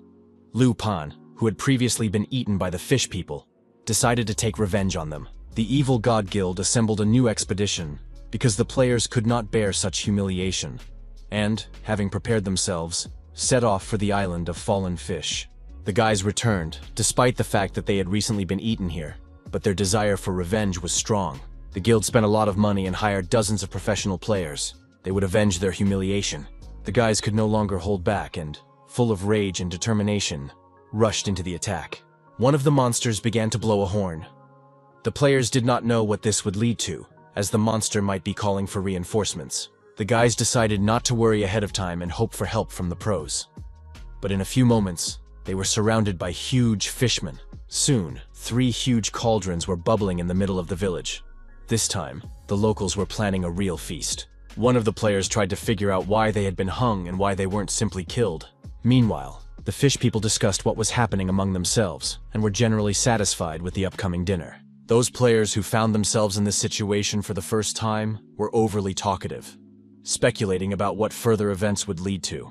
The fish people looked at them with interest, and they had bags of spices in their hands. Soon, the most talkative players were stuffed for their chattiness. Some players even liked the spices, but it was disgusting that they were not angry and did not want revenge. It was simply shameful to be in the same fire with them. When they were finally thrown into vats and boiled, the players decided not to tell others about their disgrace. Soon, the second camp of players was destroyed, and all the food was cooked. On the forum, one of the participants said that he had found the children of the ocean who lived on the island, and there were quite a few of them. A few days later, newcomers eager to explore Pachaya Fish Island arrived by ship. They had read that the indigenous people were very hospitable. The fish people also looked at the new arrivals with interest and did not understand what to do. They could not fish or hunt because they knew that food would soon arrive. The fish people did not understand why these sick creatures were coming, knowing that they would die. Where did they get this courage and determination? The situation with the death and consumption of players was happening constantly. New players arrived and became food. All because the evil God Guild did not tell the truth. Lu Wu believed that soon the players would not be able to hold back and would tell everyone what was happening. Although the guy understood that most likely it would be the fish people who would not be able to hold back and would tell the whole underground world the truth. In the underwater world of the Illusory Sea, a representative of the Crucian carp tribe came to Poseidon. He complained that creatures came to the island of fallen fish every day to die. The poor fish people could no longer tolerate it. Poseidon said that this was excellent, because now the Crucian carp tribe would be able to raise their children normally and not worry about hunger. But the problem was that after the people were boiled, they turned into mist and disappeared, and the poor fish people had nothing to eat. Poseidon sent a big hammer to lead the group of fish people, protect the Crucian carp tribe, and learn the story of the creatures who came on ships. A few days later, the developers decided to go to Fishfall Island to watch the show. Everything on the island was as usual. Players arrived on ships, despite the huge number of those who had been deceived and eaten. The sea monsters could no longer tolerate this influx of players. They kept coming back again and again, and something had to be done. The hammerhead shark had not slept for several days, dealing with these creatures. King Poseidon sent help, but even with assistance, it was impossible to deal with these weaklings on their own. There were too many players, and they simply outnumbered them. The big hammer was initially delighted when Poseidon sent him to guard the area, because the Crucian carp tribe was responsible for food and drink. But gradually, the big hammer realized that things were not so simple. These weak creatures did not even allow him to sleep or rest, because they behaved in a completely chaotic manner. It was an army of suicides. They came to die, smiling and waving their hands. Another group of players sailed to the island on ships, with some of them having no idea what awaited them. The poor sea monsters looked in horror at the approaching flotilla. They did not know what to do or where to hide. As the sea monster troops grew, so did the suicide army. It was some kind of mockery, but the sea monsters had no choice, and after complaining to each other about their unfortunate fate, they set out to destroy these suicidal creatures. The hammer sailed up to one of the ships and easily smashed it. He could no longer tolerate their return, and wanted to bury all creatures in the sea. The players were optimistic and were going to fight the sea monsters and explore the island. To protect their ship, they used the ghost ship function and sailed safely onward. After that, the players managed to defeat the hammerhead shark, and they all received a promotion. After that, the guy was sent to destroy the Sea King's troops. The developers not only opened up the sea zone, but also made it so that players can now earn extra income by repairing damaged ships. Lu Wu and Bei Li were pleased with their little tricks, which allowed them to increase their capital, and as if by accident, posted a new message on the forum. In the Iron Hammer Hall, the soul bead of the Great Hammer went out, and it was dead. The commander of the Sea King's army, Iron Hammer, had lost his son and was very angry. The old turtle offered his condolences, but this only made Iron Hammer even angrier, for he had lost his only son. The turtle begged Iron Hammer not to take his son on the campaign and to let him live. Returning home from work at night, the turtle immediately met with his son. He said he had good news and bad news. The good news was that the turtle's son had been given the title of Commander-in-Chief. The bad news was that the turtle's son would now go to the island of fallen fish to the Crucian carp tribe. There was something new on Fishfall Island, because the fish people were tied up and being prepared to be cooked. The players couldn't find the spices and demanded that the monster reveal where they were hidden. The players from the ghost ship seized supplies from the island, which was excellent news because they had provisions and could explore other islands. But soon, new events were about to unfold. The players' wave of revenge for being humiliatingly cooked for dinner attracted the army of the Sea King. The size of the sea monsters was staggering even to the program developers. Perhaps it was time to worry about the players' fleet. Suddenly, a storm broke out at sea, and huge waves, taller than the ship, rose from the sea. The players realized that a battle was inevitable and prepared for combat. At that moment, huge sea monsters appeared from the waves, and Iron Hammer ordered his subordinates to destroy the creatures and avenge his son. The players sensed a great battle between the armies, but did not think it would happen so soon. Monsters were coming from all sides. At first, everything went very well for the army of sea monsters, because their opponents were poor swimmers and crashed together with their ships. Players who fell into the water after their ships were destroyed became easy targets for the Sea King's army. It was suggested to attack the elite monster to ease the situation for their comrades. Commander Ironhammer saw the ship that crashed into his son and destroyed it. Therefore, Ironhammer decided to take revenge with his own hands. The monster rushed into the attack because he was not going to stop until he destroyed this ghost ship. He fought for his life, striking the ghost ship, but it did not break. The players on the ship were slightly shocked by what was happening. They understood that the commander-in-chief of the sea monster army was trying to destroy them. Ironhammer continued to pound the ship, entering into a kind of frenzy, and soon a small crack appeared. The dragon ship's shield was broken, and the players decided to jump into the water to stop Ironhammer, just to prevent him from destroying the ship. A battle began between the player and Ironhammer, who was strong and also had spiked armor. The guild leader used the rune of power and still could not defeat the monster. It became clear that it was not necessary to have techniques against a powerful opponent. They did not work. Ironhammer crushed his opponent left and right, and was finally able to deliver the decisive blows. Other players were also unable to oppose the sea monsters when they found themselves face to face with them. The players realized that they needed to retreat, and some of the ships managed to turn around and flee. After the battle and using the rune of power, Ironhammer began to recover, but he still felt dizzy. Bailey was upset that the players had fled and lost.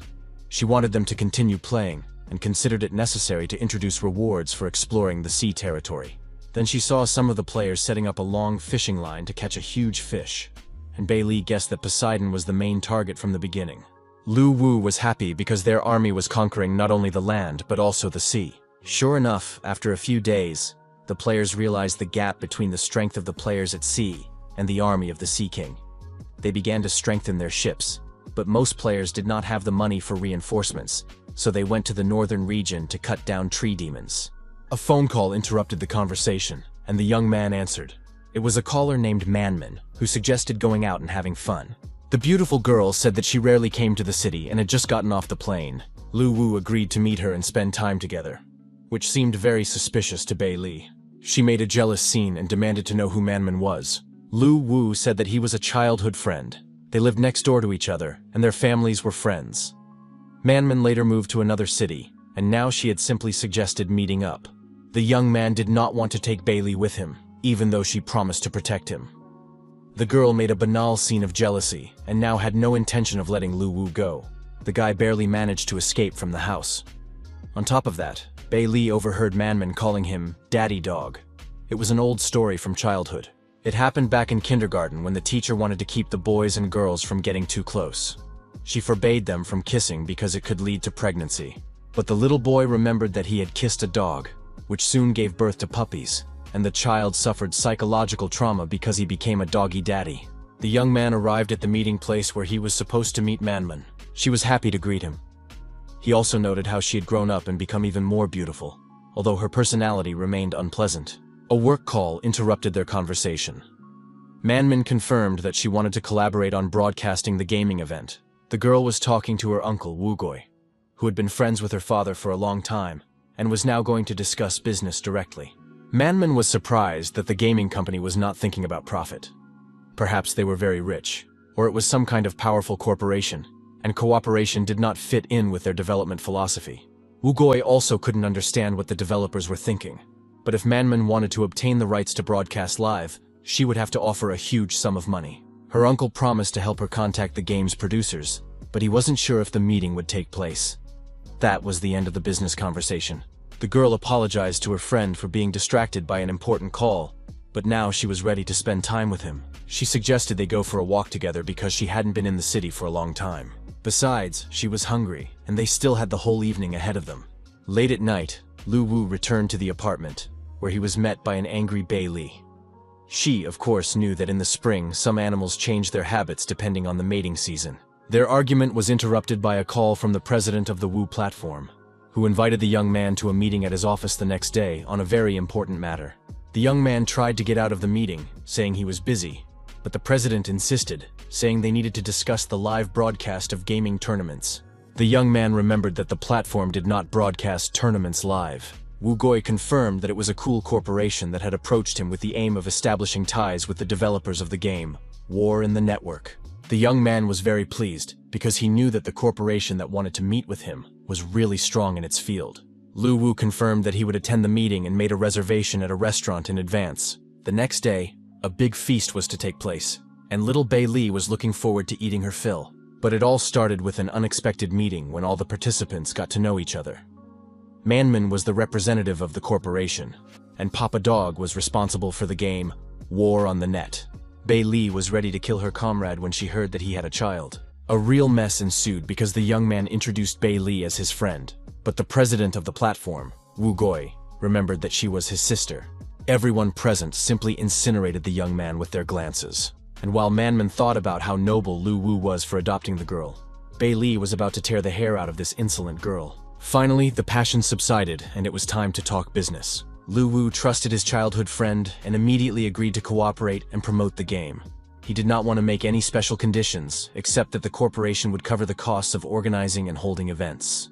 Wu Goi didn't understand what was going on, but he realized that he just needed to quietly make money and prepare, because he had heard insider information. He wasn't as interested in this as he used to be. In the illusory sea area was the island of buzzing insects. Players had already tried to get there 3 times, but so far without success. They wanted to steal the child of the sea, but the wolf guards changed every few hours, and the chances of a favorable outcome were very low. The players took advantage of a 2-minute break in the guarding of the mysterious fruit, which gave the blessing of the sea god and endowed the player with a random talent. This proved to be enough, and the player Lu Chai received an epic treasure. But the guard wolves noticed the thieves and were ready to deal with the players. Pu Chai actually couldn't stand dogs, and now looked suspiciously at the PSA from the mythical guild. He was tolerated for his group healing skills, but the player accidentally stepped on his paw. The dog's barking attracted the guards, and now the players had to make a quick getaway. Soon, several gamers were destroyed, but it turned out that the dog was the son of the owner of the island of buzzing insects. The monstrous wolf offered the player to give him the fruit, Child of the Sea, and free the puppy. Then he would let the players go. Liu Cha didn't believe him and thought he was just trying to scare them, but the wolf continued to use the player's friend as a shield and suggested that they think carefully about their comrade's fate. Liu Cha was ready to sacrifice his friend, and this simply stunned the guard wolves, and when the player killed the puppy, they were completely speechless. It was crazy. The player didn't care about his fellow creature, but now the guard wolves would definitely have problems with their boss. The boss had ordered them to kill all creatures and make them suffer, without missing a single one. Overall, it was a confusing situation with these crazy strangers, who were very reckless when their lives were at stake. 3 hours later, a notification arrived. The player Pu Chai had received an oceanic spiritual body. This happened after he sat with the fruit. The player received the blessing of the sea and could now increase his passive abilities while in the water. In addition, all his skills were restored to their maximum within a few seconds. This dramatic increase in options amazed the other players. After all, they only had 1 or 2 abilities, whereas here we were talking about the ocean spirit completely restoring the player. Soon, one of the players brought the boss a new item found on the island. It turned out to be rice shoots, a unique spiritual material that grew and could be used for alchemy or crafting. This unique item was the most valuable thing the players could find at this level. It seemed that sea monsters were very skilled in the spiritual realm. Lu Wu didn't understand why the girl demanded that this unique item be made. In addition, he had to spend a huge amount of soul coins to create it. Bai Li said that if he wanted to become as great as Prince Bai Qi, he needed to start building his strong form from the very beginning.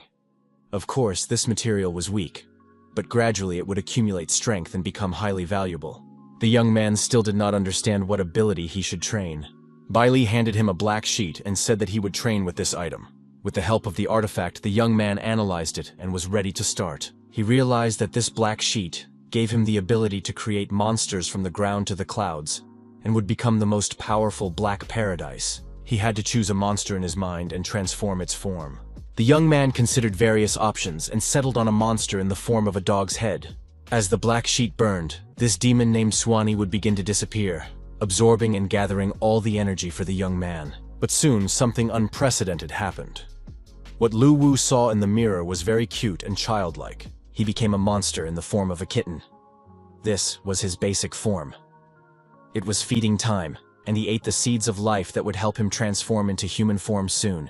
Lu Wu chewed the seeds of life thoughtfully and realized that the girl had tricked him and that he would have to listen to her in order to transform into human form. The cat was very sad because his life had become completely hopeless, and this cat life was just beginning. He wondered when it would end.